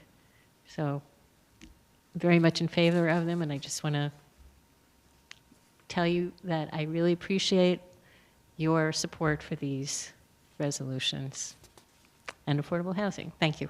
Thank you. Anybody else in the room that wants to speak on this? All right. Anybody on Zoom that wants to speak to this? All right, see no hands up. We'll close the public hearing and a roll call vote, please. Mr. McDonald? Yes. Mr. Cohen? Yes. Ms. Perron-Lambros? Yes. Ms. Sachs? Yes. Ms. Fraga? Yes. Mr. Newland? Yes. Thank you. Next up is Ordinance 26-11, an ordinance of the Municipality of Princeton amending Chapter T10B entitled Land Use of the Municipality of Princeton to create the Affordable Housing District 13, AH 13, in furtherance of the Fair Housing Act. Would someone like to move that? Thank you, Mia. Is there a second? Thank you, Michelle. Justin? Yes, thank you. Ordinance 2026-11 would rezone 2 lots at 11 to 33 State Road and 60 Mount Lucas Road to allow for an inclusionary mixed-use development of up to 82 new residential units with 20% designated affordable, including a minimum of at least 16 affordable units per our 4th round housing plan, housing element and fair share plan. The parcels are currently developed with a bank building with a drive-through, a 2-story medical office building, a 1-story commercial building with a dry cleaner business in it, and a 3-story office building. This ordinance requires a comprehensive development of this site that will include multifamily residential units above the ground floor or street level, townhouses along Mount Lucas Road, retail sales and services and restaurants on the street level facing State Road, Route 206, and offices, including medical offices and urgent care facilities, restricted to the ground floor and 2nd story.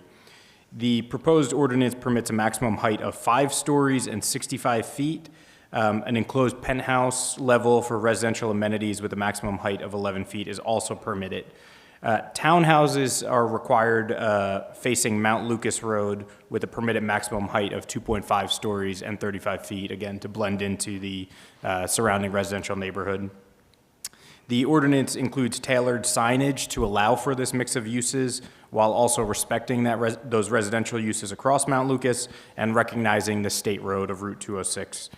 The planning board reviewed this ordinance last Thursday and found it to be substantially consistent with the Princeton Master Plan and recommended approval of the ordinance without any recommendations otherwise, although they did have one discussion just flagging that the intersection of State Road, Mount Lucas Road, and Cherry Hill Road as something that will need to be looked at carefully during site plan review. Thank you. Thank you, Justin. Questions or comments up here? Michelle? I just want to say that, you know, when we're talking about underutilized property and finding uses that make sense for the community, I'm really thrilled to see that this includes the possibility of having urgent care there. No guarantees, of course, but being able to anticipate that in the zoning and in conversation, I'm really glad to hear that this could have the possibility. That's something that we really are missing in town. So I'd like to see not only the housing that we need as part of our fourth round plan, but also that this could bring about some other commercial uses that make sense and are important for the town. So thank you, Justin. Appreciate it. Other questions or comments? Mia? Yeah, I just want to make clear, for those who don't totally understand planning speak that Justin described, this is on a hill, so with the highway and more commercial area on one side on 206 and with the residential area on the other. And we appreciate, in working with the developer that he has been sensitive to the residential character. And so the townhouses, on the Mount Lucas side, there are townhouses. And you will not be able to see the denser part of the structure from the residential side. And of course, we love it because it's mixed use and it's conversion of a stranded asset. And I think the last time this office building was filled was when I was in middle school and had to go and have my regular ENT appointments. And it has been falling apart ever since then. And, we're so pleased that this is going to be used in this very productive way to provide housing and economic development for the town. So, Ryan? I just want to emphasize the point that Justin made that during the review process, that intersection, which already is a challenging one, will be carefully studied and looked at. So this ordinance allows all this to happen, which is really great, but we have no specific agreement with the developer to actually build anything yet. Is that right? well, this is not redevelopment, it's a zoning ordinance, so he has to. No, so They- right, so we've Yeah. allowed for it, now we need to hope Yeah. that they do something. So, but, all right, well, never mind, I'll save it till later. Because just in case, if people don't do something that we're allowing in some of these ordinances, then we have to figure out how to promote it more or go pull somebody in. Yeah, and Mayor, if I might, what we're required to do as part of the fourth round state law is create the realistic opportunity for development by March 15th. We'll then have a check-in, I believe, 5 years into the round, and then we have to reach the number of units that we were assigned within 10 years. So there very well may be some moving things around, but as of right now, we're creating that opportunity here. Yeah. And elsewhere. Right, yeah, thank you. I just want to make people aware of that. All right, I'm sorry, anything else up here? Anybody in the room that wants to speak to this one? All right, there's a hand up online. Adam, can we bring, there you go, could bring Gene in? Gene, just remember if you state your name and then watch the timer.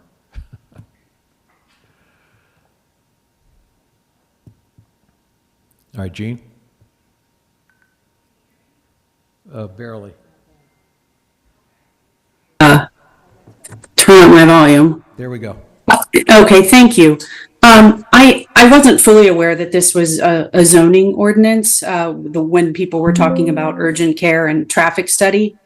So I'm glad to learn that it's just that. I just had two points. I want to thank Councilman McDonald for mentioning the terrible intersection at Mount Lucas and Cherry Hill or Cherry Valley. I can never remember the name of the road, and I drive it every day. That it's a serious problem now, and if we develop in that area, it will only become worse. So not an intuitive intersection to navigate, and just really want to highlight that. In terms of any urgent care, if we do have an urgent care coming into our town, I would hope that somebody is paying attention to whether or not they accept Medicaid patients, because it is very difficult for folks on Medicaid to receive treatment in and around our town. And that's all I wanted to say. Thanks. Thank you, Jean. Anybody else on Zoom that wants to comment on this? All right, seeing no other hands up, we'll close the public hearing and a roll call vote, please. Mr. McDonald? Yes. Mr. Cohen? Yes. Ms. Perron-Lambros? Yes. Ms. Sachs? Yes. Ms. Fraga? Yes. Mr. Newland? Yes. Next up, ordinance 2612, an ordinance of the municipality of Princeton amending chapter B17A entitled Land Use and Zoning of the municipality of Princeton to create the Affordable Housing District 17, AH17, in furtherance of the Fair Housing Act. And if someone would move that. Thank you, Michelle. Is there a second? Thank you, David. Justin. Ordinance 2026-17 would rezone one property at 27 North Harrison Street to allow for a 100% affordable housing development with a minimum requirement of 34 affordable housing units.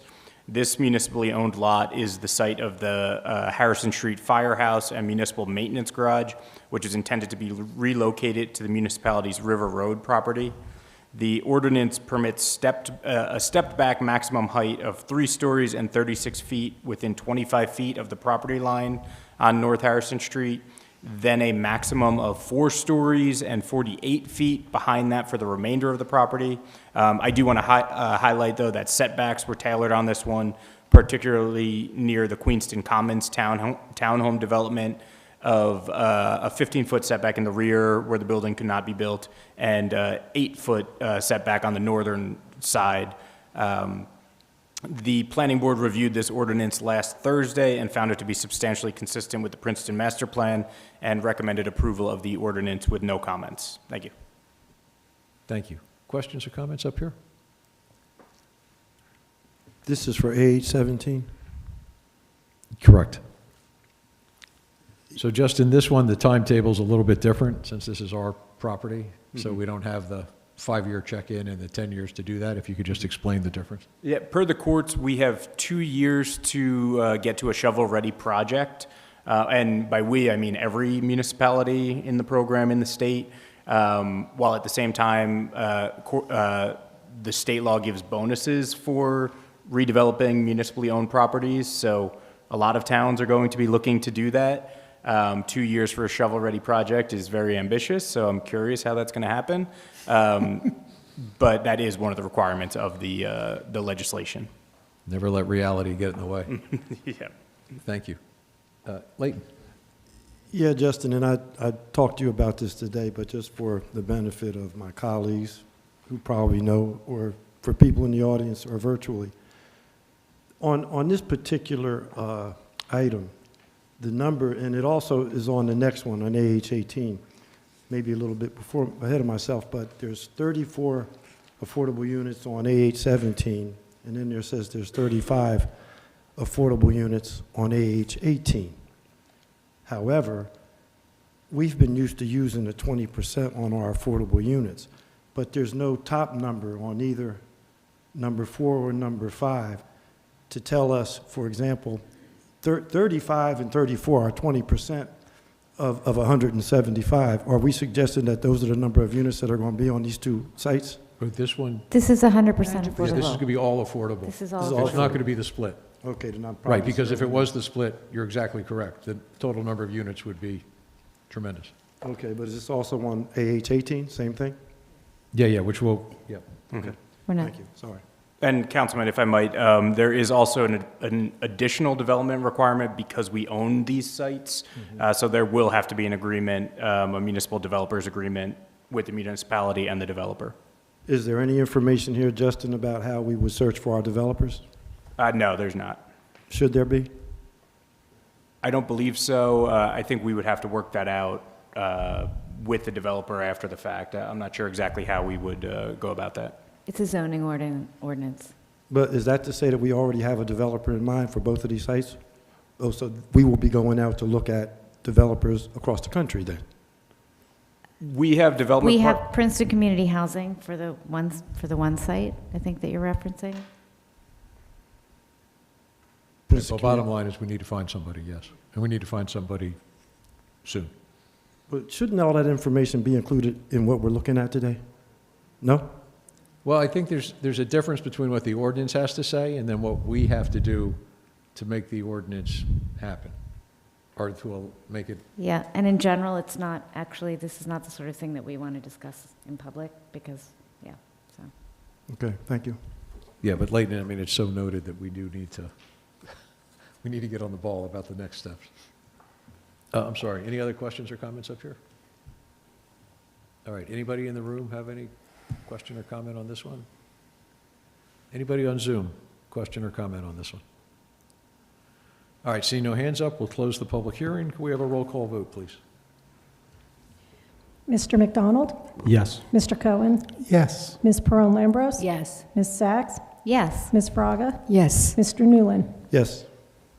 Next up, ordinance 26-13, an ordinance by the municipality of Princeton amending Chapter T10B, entitled Land Use of the Municipality of Princeton to create the Affordable Housing District 18, AH18, in furtherance of the Fair Housing Act.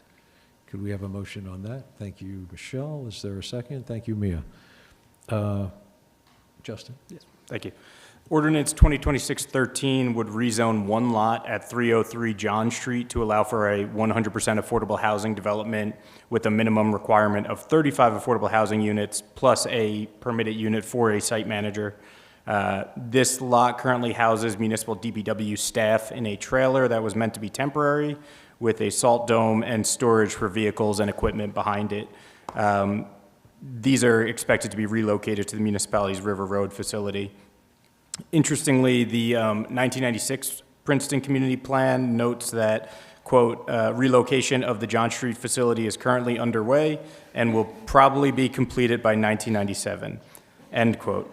The 35 units plus the site manager unit are permitted to be in apartments or townhomes, and we expect multiple smaller scale buildings on this site to fit it in with the surrounding Witherspoon-Jackson neighborhood. These buildings can be up to 3.5 stories and 45 feet in height. You can see these as a concept plan in Appendix Q of the fourth round plan, but I believe this was erroneously left out of your ordinance packets, and my apologies. The Planning Board reviewed this ordinance last Thursday and found it to be substantially consistent with the Princeton Master Plan and recommended approval of the ordinance with no comments. Thank you. Thanks, Justin. Questions or comments up here? Michelle? Again, thanks to PCH, Princeton Community Housing, for your partnership on this. You know, having dump trucks and Salt Dome as neighbors for the Witherspoon-Jackson neighborhood versus having a lovely affordable housing development, it's a no-brainer. So I'm really excited that since 1997, we're finally moving forward on this. I didn't realize it had gone back that far, but I know since I began on council and there was talk of building a facility there, it just always seemed out of place. I know it's close to 400, but having that storage there and having those big trucks going through small, narrow streets, residential streets, just never really made sense to me. So I'm really thrilled this is moving forward. Thank you. Thanks. Other questions or comments? Mia? Yeah, I just want to thank our other colleague, Councilwoman Niedergang.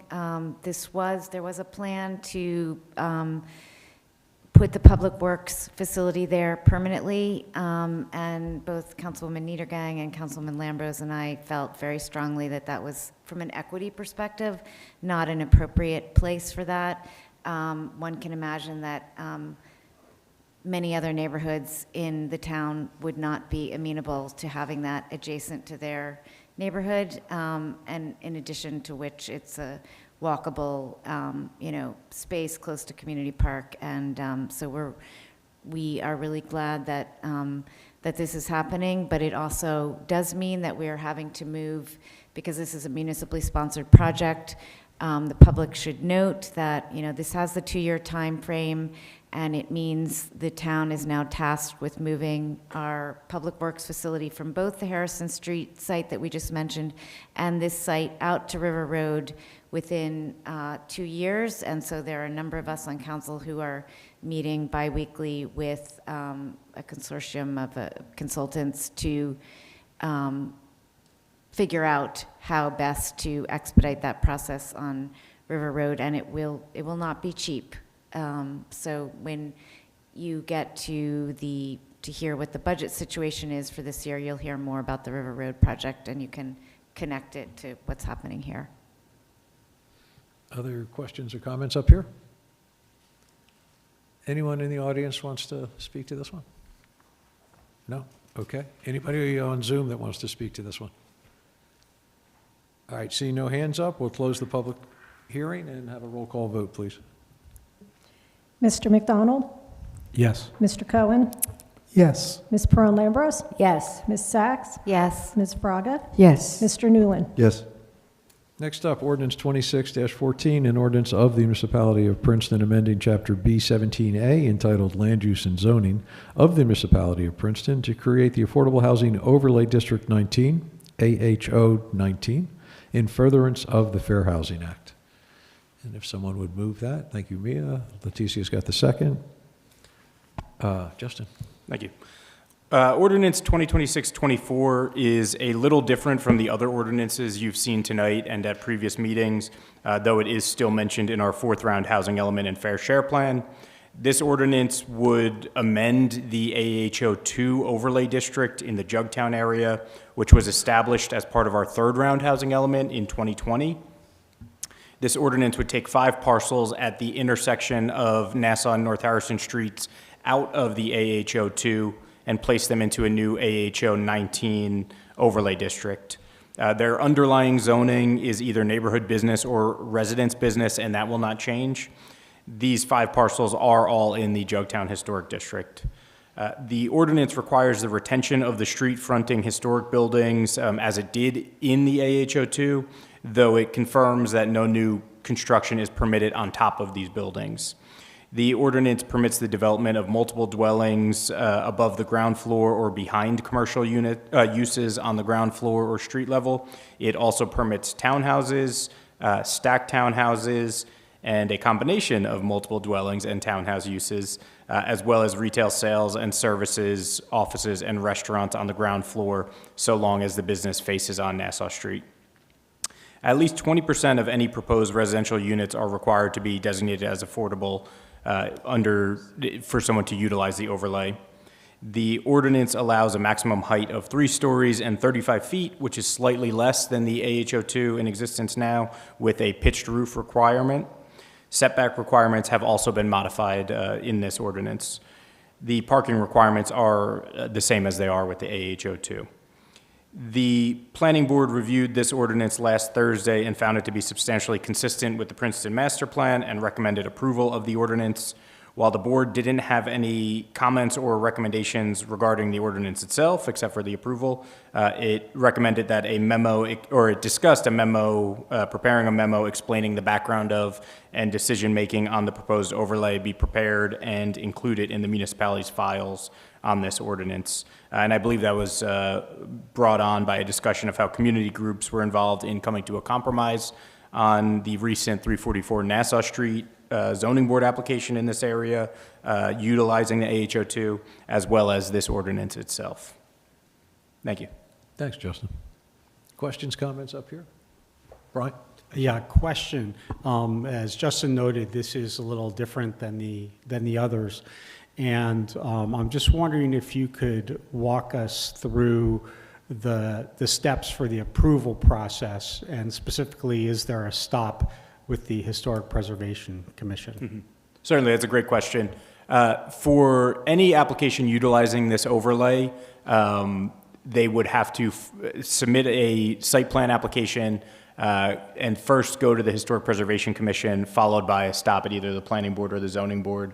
The Historic Preservation Commission is tasked with recommending or not recommending approval of the application. As we saw play out with the 344 Nassau Street application, they did not recommend approval. The developer went back to the drawing board, came in with a new application, and I think a compromise occurred that left everyone happier than they would have been otherwise.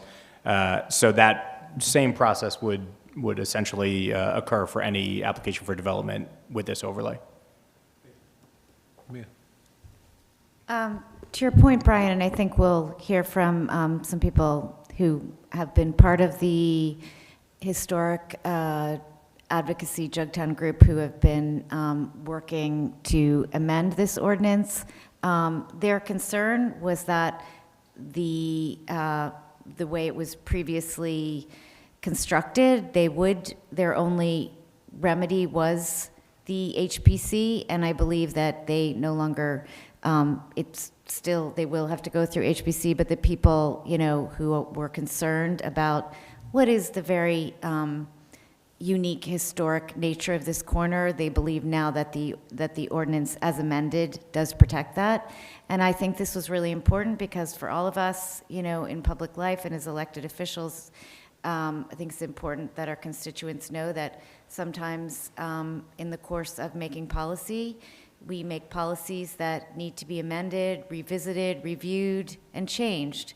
And I think that hopefully helps us to maintain the public trust. And this was a third round ordinance, which we felt was rushed at the end during COVID and really didn't receive the attention that it needed to respect the very historic nature of this corner. And so we've worked with the Jugtown groups and historic advocacy groups to put in place an amended ordinance that does protect that. And I'm really pleased whenever there is compromise, dialogue, and a happy solution reached. It's a good day. So. Thank you. Any other questions or comments up here? Leighton. Yeah, thanks for those comments, Mia. As liaison to the HPC, I just want to say, because people probably don't know and weren't there, that this application was hotly contested when it first came to the HPC. And then something very unique. People started talking, and people that wanted to protect the history, people that wanted to build houses, and then they came together, and we're going to end up protecting the history of Princeton and going to have the opportunity for other people to live here. And that's what happens, as Mia said, when people compromise. And let's hope that going forward we'll have more conversations like that between people that are strong supporters of our history and architect, and also strong supporters of making this a welcoming town and having this be a place where people from different economic and diversity levels can live. So it was a good conversation all the way around, and I'm happy that, that's kind of the way we're starting to do business here in Princeton, to blend in the old with the new and to keep people here happy. Thank you. Thanks, Leighton. Any other comments or questions up here? Anybody in the audience in the room that has anything to say on this? Again, just come up, state your name, and watch the magic timer. My name is Clifford Zink, and first I'd like to congratulate the Affordable Housing Committee, Michelle, Mia, and David, and also the Planning Board and Justin for getting all these ordinances done. I think we're 6 days ahead of the deadline. And also 2 weeks ago, you passed another slew of ordinances, a vast amount of work. The public has no idea how much work you all put into this to meet the state mandate. I also congratulate you on very carefully selecting excellent development sites, all sites that are underutilized now in very good parts of the town where new, affordable, walkable housing will be very important. No demolition of any significance on any of these sites. Very well done for everybody. Regarding this particular ordinance, as Mia mentioned, The original AH02 was passed, and there was a rush. There was a COVID on, and that ordinance unfortunately did not address the fact that these 5 properties in the current ordinance are in the historic district. So the overlay that was designed for the AH02 was not quite appropriate. And so we really appreciate working with particularly Mia and David and also Justin on making some very careful adjustments to this. There were other people involved. David Kinsey was very important, Kathy Knight. And I appreciate everybody's willingness to listen to community input and to find a way to come up with a better outcome here. And really appreciate that. And so I encourage the council and the planning staff going forward. You're going to have a very big project coming up, which is adopting a whole new set of ordinances, combining the ordinances. And so I just encourage you to be as careful with all the details of those ordinances, because we have a very precious town here. And while we have many opportunities to create additional housing, we also want to keep the really unique sense of place that we have here in Princeton. So I think this is a good step in that direction. So thank you all for really paying very close attention to this. Thank you. Thank you. Thanks. Anybody else in the room have a comment on this one? There's a hand up. Adam, if we could bring in Don. Don, if you could just identify yourself. I apologize. It's Kathy Knight. I'm coming in under my husband's name, so it's Kathy Knight, not Don Denny. But we're both in support of it.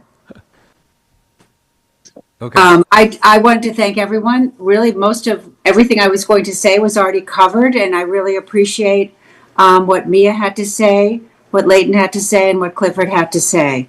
As a member of Save Jugtown and a neighbor of the proposed AH019, we're really grateful for council for amending this ordinance, giving the new overlay, taking out the historic buildings from the original AH02 and putting them into a new AH019. It's going to make them much more compatible with the Jugtown Historic District and much simpler moving forward, and that we won't have to have a battle for every one of these corners as they propose to get developed. But there are sensible, logical ordinances in place which give appropriate scale development opportunities for the historic district. So I don't need to keep saying the same thing that everyone else said, but we really do appreciate everything that council has done to make this happen. Thank you very much. Thank you, Kathy. All right. Sorry, there we go. I had to wait till the screen came back so I could see if there's any other hands up on Zoom. All right, I don't see any other hands up, so let's close the public hearing, and can we have a roll call vote, please? Mr. McDonald? Yes. Mr. Cohen? Yes. Ms. Pearl-Lambros? Yes. Ms. Sachs? Yes. Ms. Fraga? Yes. Mr. Newland? Yes.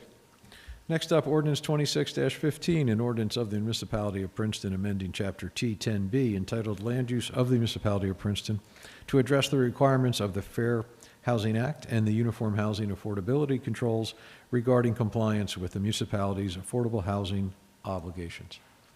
Thank you, Mia, and thank you, Leticia. Justin? Yes, thank you, Mayor.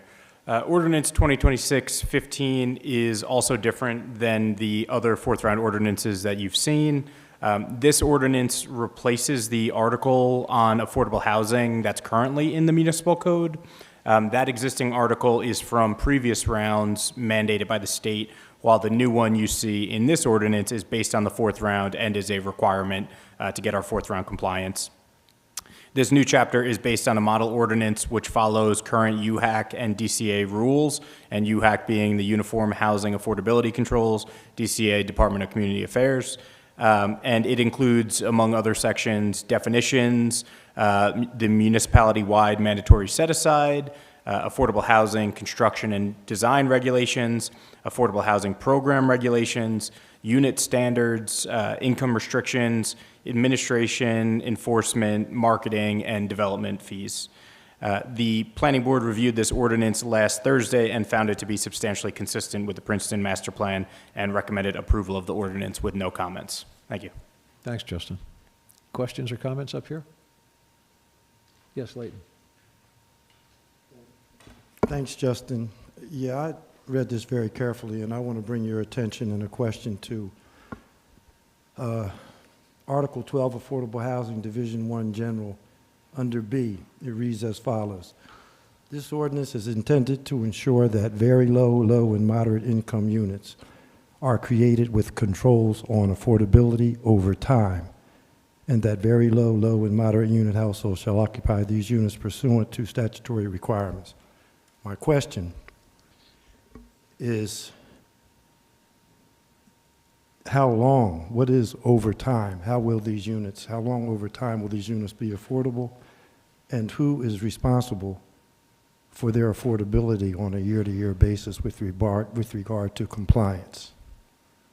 Because I don't know about my colleagues here, but I'm hearing a lot of feedback from people in affordable units in our municipality that have newly been constructed that are a little bit concerned about the year-to-year income, the year-to-year increases.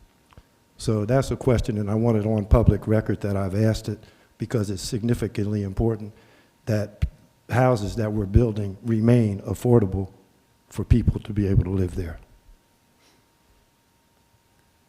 So I can answer that, or Justin, you want to answer? I'll let Justin go. Yeah. I think Sure. So within these 40 or so pages and within the 46 pages of the UHAC requirements overall from the state, it mentions both the breakdown of the very low, the low, and the moderate income units. And it also mentions the terms where units have to be designated affordable. I believe it's now up to 40 years if they're rental from the previous 30 years, and it stays 30 years for owned units, which we have some of them in our plan now. But in terms of the rents themselves, those numbers for our region are updated every year by either HUD or the state. And then the rents are set based on the tenant's incomes and based on the level that they're in. So I don't know exactly what the numbers are or why there would be a significant jump if there are any. I could certainly find out for you from our human services side of what those numbers have been in years past and how significant the jump has been. Thanks, Justin. And I think that the point I'm going to make it, and I might as well make it, is I think that moving forward, that all municipalities should have some level of influence at the county or the state level on local rental control. That's the point I'm trying to make, so I guess I just made it. Thank you. Okay. Thank you, Leighton. Mia? Yeah, so we do, to the extent that, this is all regulated in the fourth round across the state by region. There's it's a much more rigorous system of accountability, and there is a state portal, and there is now a newly created position for which you have to go through training and certification, and that's the Municipal Housing Liaison position, which is Ro Jones, and she interfaces directly with the state. I am, not aware of, if you believe that there is someone in Princeton who is an affordable housing provider who is breaking the law, then you should report it to Ro, and she will, initiate appropriate action. I'm not aware of that. We don't have rent control in Princeton. That's a whole other situation. But for our state mandated, statutorily regulated units, there is not a lot of room. There's not a lot of leeway. So. But we fortunately do have a fabulous municipal housing liaison in the person of Ro Jones. And if you see something, say something, report it to Ro, and she will take appropriate action. Okay, any other questions or comments up here? Anybody in the audience in the room that wants to comment on this? Anybody on Zoom that wants to comment on this? All right, see no hands up, we'll close the public hearing. Roll call vote, please. Mr. McDonald? Yes. Mr. Cohen? Yes. Ms. Pearl Lambros? Yes. Ms. Sachs? Yes. Ms. Fraga? Yes. Mr. Newland? Yes. All right, that's it on the affordable housing ordinances. If you want to slip out, feel free. But if you want a really not exciting time, you're more than welcome to listen to the rest of the ordinances. Was that an Brian? offer for all of us? Yeah, I know, right?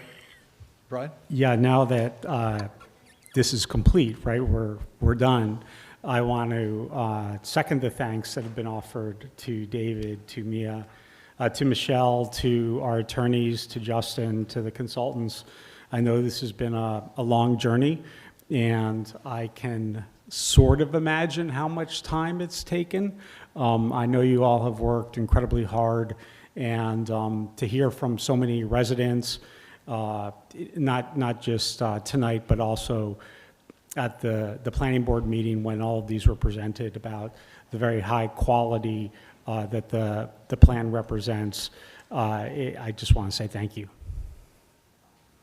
Thanks, Brian. Okay. I second that. Thanks for being here. Have a good night. All right, next up is an ordinance introduction, ordinance 26-16, an ordinance by the municipality of Princeton designating restricted parking spaces for persons with disabilities on Clay Street and Lee Avenue, updating restricted parking spaces in additional locations, and amending,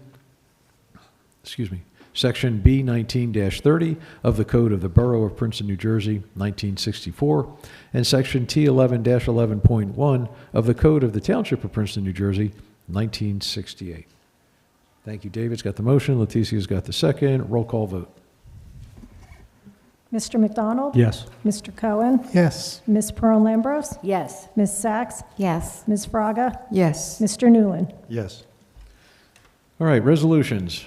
Resolution 26-072, resolution of the Mayor and Council of Princeton authorizing the award of a contract to National Auto Fleet for two new unused 2026 Toyota RAV4 hybrid vehicles for use by the Building Department for $69,428.78, utilizing Sourcewell National Cooperative Purchasing Contract number 081325-NAF. Thank you, David. Is there a second? Thank you, Brian. Questions or comments? David. I just want to note that I did inquire whether these were plug-in hybrid or conventional hybrids. Unfortunately, they are conventional hybrids, which is all that's available right now. The supply chain is still messed up ever since COVID, honestly. So we can't really get the vehicles we want, but this is certainly better than a regular gasoline engine in terms of fuel efficiency and carbon emissions. So I am supporting it. Thank you. Any other questions or comments? All right, all in favor, please say aye. Aye. Resolution 26-073, resolution of the Mayor and Council of Princeton awarding a professional services agreement to Preservation Design Partnership, LLC, for continuation of services and furtherance of design guidelines for historic districts. Layton's got the motion. David's got the second. Questions or comments? David. Again, just want to comment that this is not a change in the contract amount. It is purely an extension of time. And I also want to say that this consultant is fantastic. I've been working with them since they started on creating these design guidelines for our historic districts. It's going to be such a boon to members of the community, especially, simple residents who don't really understand what's involved in owning a property in a historic district. I think it's long overdue and really great that we're doing it now. Thank you, David. Other questions or comments? All right, all in favor, please say. I Oh, I'm sorry. I had a comment. Oh, my bad. Yeah, I wanted to thank Layton and David for working on this. And this is one of those things where historic design guidelines in municipal life, where you hear year after year after year after year, and then you think it will never happen, and then all of a sudden it happens, or it's in progress. And so this is really exciting because this is so desperately needed, particularly for our planning and zoning staff to have clarity and to be able to advise the public properly. So I'm really pleased to hear it. Who is the consultant? Dominique Hawkins is her name. The firm is, Preservation Design Partnership out of Philadelphia. she is the principal. Yeah, she's Well, Justin, if you had a role in finding her, thank you. This is great news. And Yeah, thank she's- you, Leighton and David, for working on this. She's given us a great product. All right, any other comments or questions? All in favor, say aye. Aye. Resolution 26074, resolution of the Mayor and Council of Princeton authorizing an increase of $55,000 to the not-to-exceed amount for professional services agreement with Greenbaum, Rose, Smith, and Davis LLP for 2025 legal services related to affordable housing planning and redevelopment for a new not-to-exceed amount of $317,000. Michelle's got the motion. Leighton's got the second. Why are we doing this? Somebody? This is essentially to close out 2025. As you saw by all the ordinances that you just passed this week and last week, there was a lot of work kind of down the end that had to be done in a timely manner, so a lot of hours were put in, and that took us over what we had set aside initially, so this brings us through the end of the contract with them for 2025. Thank you. Any other questions or comments? All in favor, please say aye. Aye. Resolution 26075, resolution of the Mayor and Council of Princeton authorizing an increase of $4,834.98 to the not-to-exceed amount for professional services agreements with Abruzzi, McDermott, Mastro, and Murphy PC for 2025 Labor Council legal services for a new not-to-exceed amount of $77,833.98. If so, thank you, Michelle. Is there a second? Thank you, Leighton. Questions or comments? All right, seeing none, all in favor, please say aye. Aye. Resolution 26076, resolution of the Mayor and Council of Princeton authorizing the award of an agreement for extraordinary unspecifiable services with the Center for Modern Aging Princeton for an amount not to exceed $194,850. David has the motion, Leighton has the second. Questions or comments?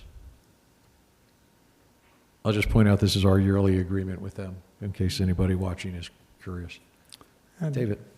I will just say they're a fantastic partner, and if we tried to provide the services to our seniors that this group provides ourselves, it would cost us way more than this. Yep, good point. Any other questions or comments? All in favor, please say aye. Aye. Resolution 26077, resolution of the Mayor and Council of Princeton authorizing the award of professional services agreement to Greenbaum, Rose, Smith, and Davis LLP for legal services as 2026 Redevelopment Council for an amount not to exceed $235,000. Is there a motion on that? Thank you, Mia. Michelle's got the second. Questions or comments? All in favor, please say aye. Aye. Resolution 26078, resolution of the Mayor and Council of Princeton authorizing a one-year extension to the contract with U.S. Athletic Fields, Inc. for mowing for an amount not to exceed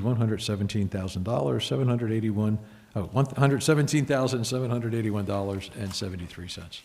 Thank you, Leighton. Is there a second? Thank you, Brian. Questions or comments? I see none. All in favor, please say aye. Aye. Okay, Resolution 26079, there's only 100 more of these. Resolution of the Mayor and Council of Princeton authorizing a one-year extension to the contract with U.S. Athletic Fields, Inc. for turf management services for an amount not to exceed $26,590.01. Thank you, Leighton. Brian's got the second. Questions or comments? All in favor, please say aye. Aye. Resolution 26080, resolution of the Mayor and Council of Princeton approving the 2025 through 2029 collective bargaining agreement with the Princeton Policemen's Benevolent Association, Inc., PBA Local 130. Leticia's got the motion, and Leighton's got the second. Questions or comments? David, and then Brian. Yeah, just the dates that you read are different than those shown on our printout of the agenda, so I just want to... The correct dates are 2025 to 2029. Thank you. Yep. Okay. Any other questions or comments? All in favor, please say aye. Aye. I'll abstain. I'm sorry. I abstain. Oh, okay. Sorry. Thank you. Michelle abstains from that vote. Resolution 26081, resolution of the Mayor and Council of Princeton adopting an affordable housing affirmative marketing plan for the municipality of Princeton. Leticia has the motion, David has the second. Questions or comments? Mia? I just want to again thank Ro Jones for her work on this together with Elaine Cleasham, our affordable housing planner, to bring that up to date, and good work. So. Any questions or comments? Other than that, sorry. Nothing further? All in favor, say aye. Aye. Resolution 26082, a resolution of the Mayor and Council of Princeton approving utilizing funds from the Affordability Assistance Trust Fund for emergency HVAC repairs. Thank you, Leighton, for the motion. Leticia's got the second. Questions or comments? All right, seeing none, all in favor, please say aye. Aye. Resolution 26083, resolution of the Mayor and Council of Princeton authorizing a special event for Jazams to hold a 30th block party on Sunday, June 21st, 2026. Michelle has the motion, Leighton has the second. Questions or comments? Is that they're 30 years old? Yeah. Wow. It's hard to believe. Yeah. Yeah. I think. Yeah, Brian. Yeah, I just wanted to say how great it is that Jazams has been here for 30 years and what an amazing part of our community they've been. And I doubt there's a child that's grown up in Princeton over the past 30 years that hasn't walked through that door. Yeah. Okay. All in favor, please say aye. Aye. Resolution 26084, resolution of the Mayor and Council of Princeton approving emergency temporary appropriations for the 2026 current fund budget. Thank you, David. And Leighton's got the second. Questions or comments? All in favor, please say aye. Aye. Resolution 26085, resolution of the Mayor and Council of Princeton approving emergency temporary appropriations for the 2026 Affordable Housing Utility Fund budget. Thank you, Leticia. David's got the second. Questions or comments? All in favor, please say aye.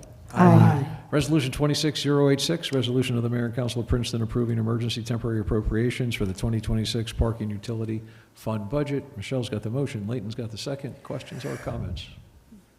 All in favor, please say aye. Aye. Resolution 26087, resolution of the Mayor and Council of Princeton approving transfers in accordance with NJSA 40A 4-59. What's that? Thank you, Mia. Brian's got the second. Questions or comments? All in favor, please say aye. Aye. Resolution 26088, resolution of the Mayor and Council of Princeton authorizing the execution of a temporary use and occupancy agreement with the Princeton Senior Resource Center, Inc., doing business as Center for Modern Aging, Princeton. David has the motion. Michelle has the second. Questions or comments? David. I just wanted to note that this is because they had a pipe burst in their Poor Farm Road facility, did a lot of damage, and staff was incredibly responsive in helping them relocate to their operations, or part of their operations, to Monument Hall temporarily while they get things fixed up. So thank you to staff for helping with that. All right. Anything else? All in favor, please say aye. Aye. Resolution 26089, resolution of the Mayor and Council of Princeton authorizing an increase of $1,000 to the contract with the Valley Butcher, LLC, for deer processing services for a new amount not to exceed $21,625. Brian's got the motion, and Michelle's got the second. Thank you very much. Questions or comments? All in favor, please say aye. Aye. Resolution 26090, resolution of the Mayor and Council of Princeton authorizing release of a performance guarantee in the amount of $29,769 to Nelson Spring LLC for the major site plan of 45 Spring Street. Thank you, Leighton. Michelle's got the second. Questions or comments? All in favor, please say aye. Aye. Resolution 26091, resolution of the Mayor and Council of Princeton authorizing the award of a bid contract to Sunset Creations, Inc. for 2026 spring tree planting for an amount not to exceed $65,555. Brian has the motion. Michelle's got the second. Questions or comments? All in favor, please say aye. Aye. Resolution 26096, resolution of the Mayor and Council of the Municipality of Princeton authorizing execution of the First Amendment to the Dinky Train Station Parking Lot License Agreement with the trustees of Princeton University. Thank you, Michelle. Leighton's got the second. I did not actually read this one. What are we doing on this one? Does anybody know? The original agreement dates back to 2013. It's simply an extension of the exact agreement. There's 103 spaces at the Dinky Station. 85 are in the parking, the transit parking lot. 18 are in the Kiss and Ride section by Wawa. Thank you. Any other questions or comments? All in favor, please say aye. Aye. Consent agenda's got 4 items on it. If nobody feels the need to pull them out, Leticia's going to move it, Mia's going to second it. All in favor, please say aye. Aye. Next up is public comments for items not on the agenda. There you go. Sorry to make you wait so long. If you could just say your name and watch the timer. Thank you. This should tell you how invested I am in what I'm about to say, that I waited for this moment. My name is Megan Levinson. I live at 52 Patton Avenue. I am the parent of a 3rd grader at Riverside. I am also the co-chair of the Bike and Pedestrian Safety Committee.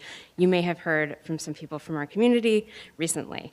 I'm here to speak about the intersection of Prospect and Harrison and the safety of the students who cross there on their way to school. This is admittedly personal for me. My son and I bike or walk to school each morning and cross Harrison, but this is also an area of community concern. In a survey conducted by our PTO Bike and Pedestrian Safety Committee last year, this intersection was identified as the most concerning for our families. It was also identified as a top 5 intersection of concern by families in the broader PTOC survey that was conducted last May. This is understandable, as this busy intersection is part of the daily path for many of Princeton's children. It sits on a key route for students walking and biking east to Riverside, as well as students heading west to Princeton Middle School and Princeton High School. It is also used by families who are traveling to the UNOW daycare. Last March, we documented activity at the intersection of 3 school mornings in March between 7:40 and 8:30 a.m., so I can give you an idea of the traffic. There was an average of 65 crossings in that time frame, 18 of which were made by children. As many students as we see crossing now, there could be many more. According to data from Riverside School, we have 96 families who live west of Harrison. We have heard from a number of parents, and I think you have heard this as well, that they stopped allowing their children to walk or bike to school when the crossing guard was removed a few years ago because the intersection simply felt too dangerous.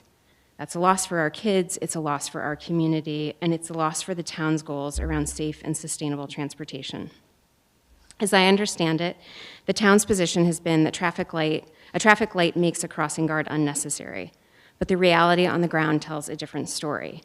There is no delayed green at this light to give pedestrians a head start. There are no restrictions on right turns. Drivers are often focused on beating the light or turning quickly, and children, especially our younger students, they are small, they are unpredictable, and they are not always visible to turning vehicles. A green light simply does not equal a safe crossing. We're asking the council to take a close look at this intersection and consider steps that would make it safer for the many students and families who rely on it every morning. Thank you for your time and for your commitment to keeping our children safe. Thank you very much. Okay. Anybody else with a public comment? Anybody on Zoom with a public comment? All right, seeing none? I move to adjourn. Thank you. Is there a second? Sure. Thank you, Brian. All in favor, say aye. Aye. All right, we covered a lot tonight. Thank you all.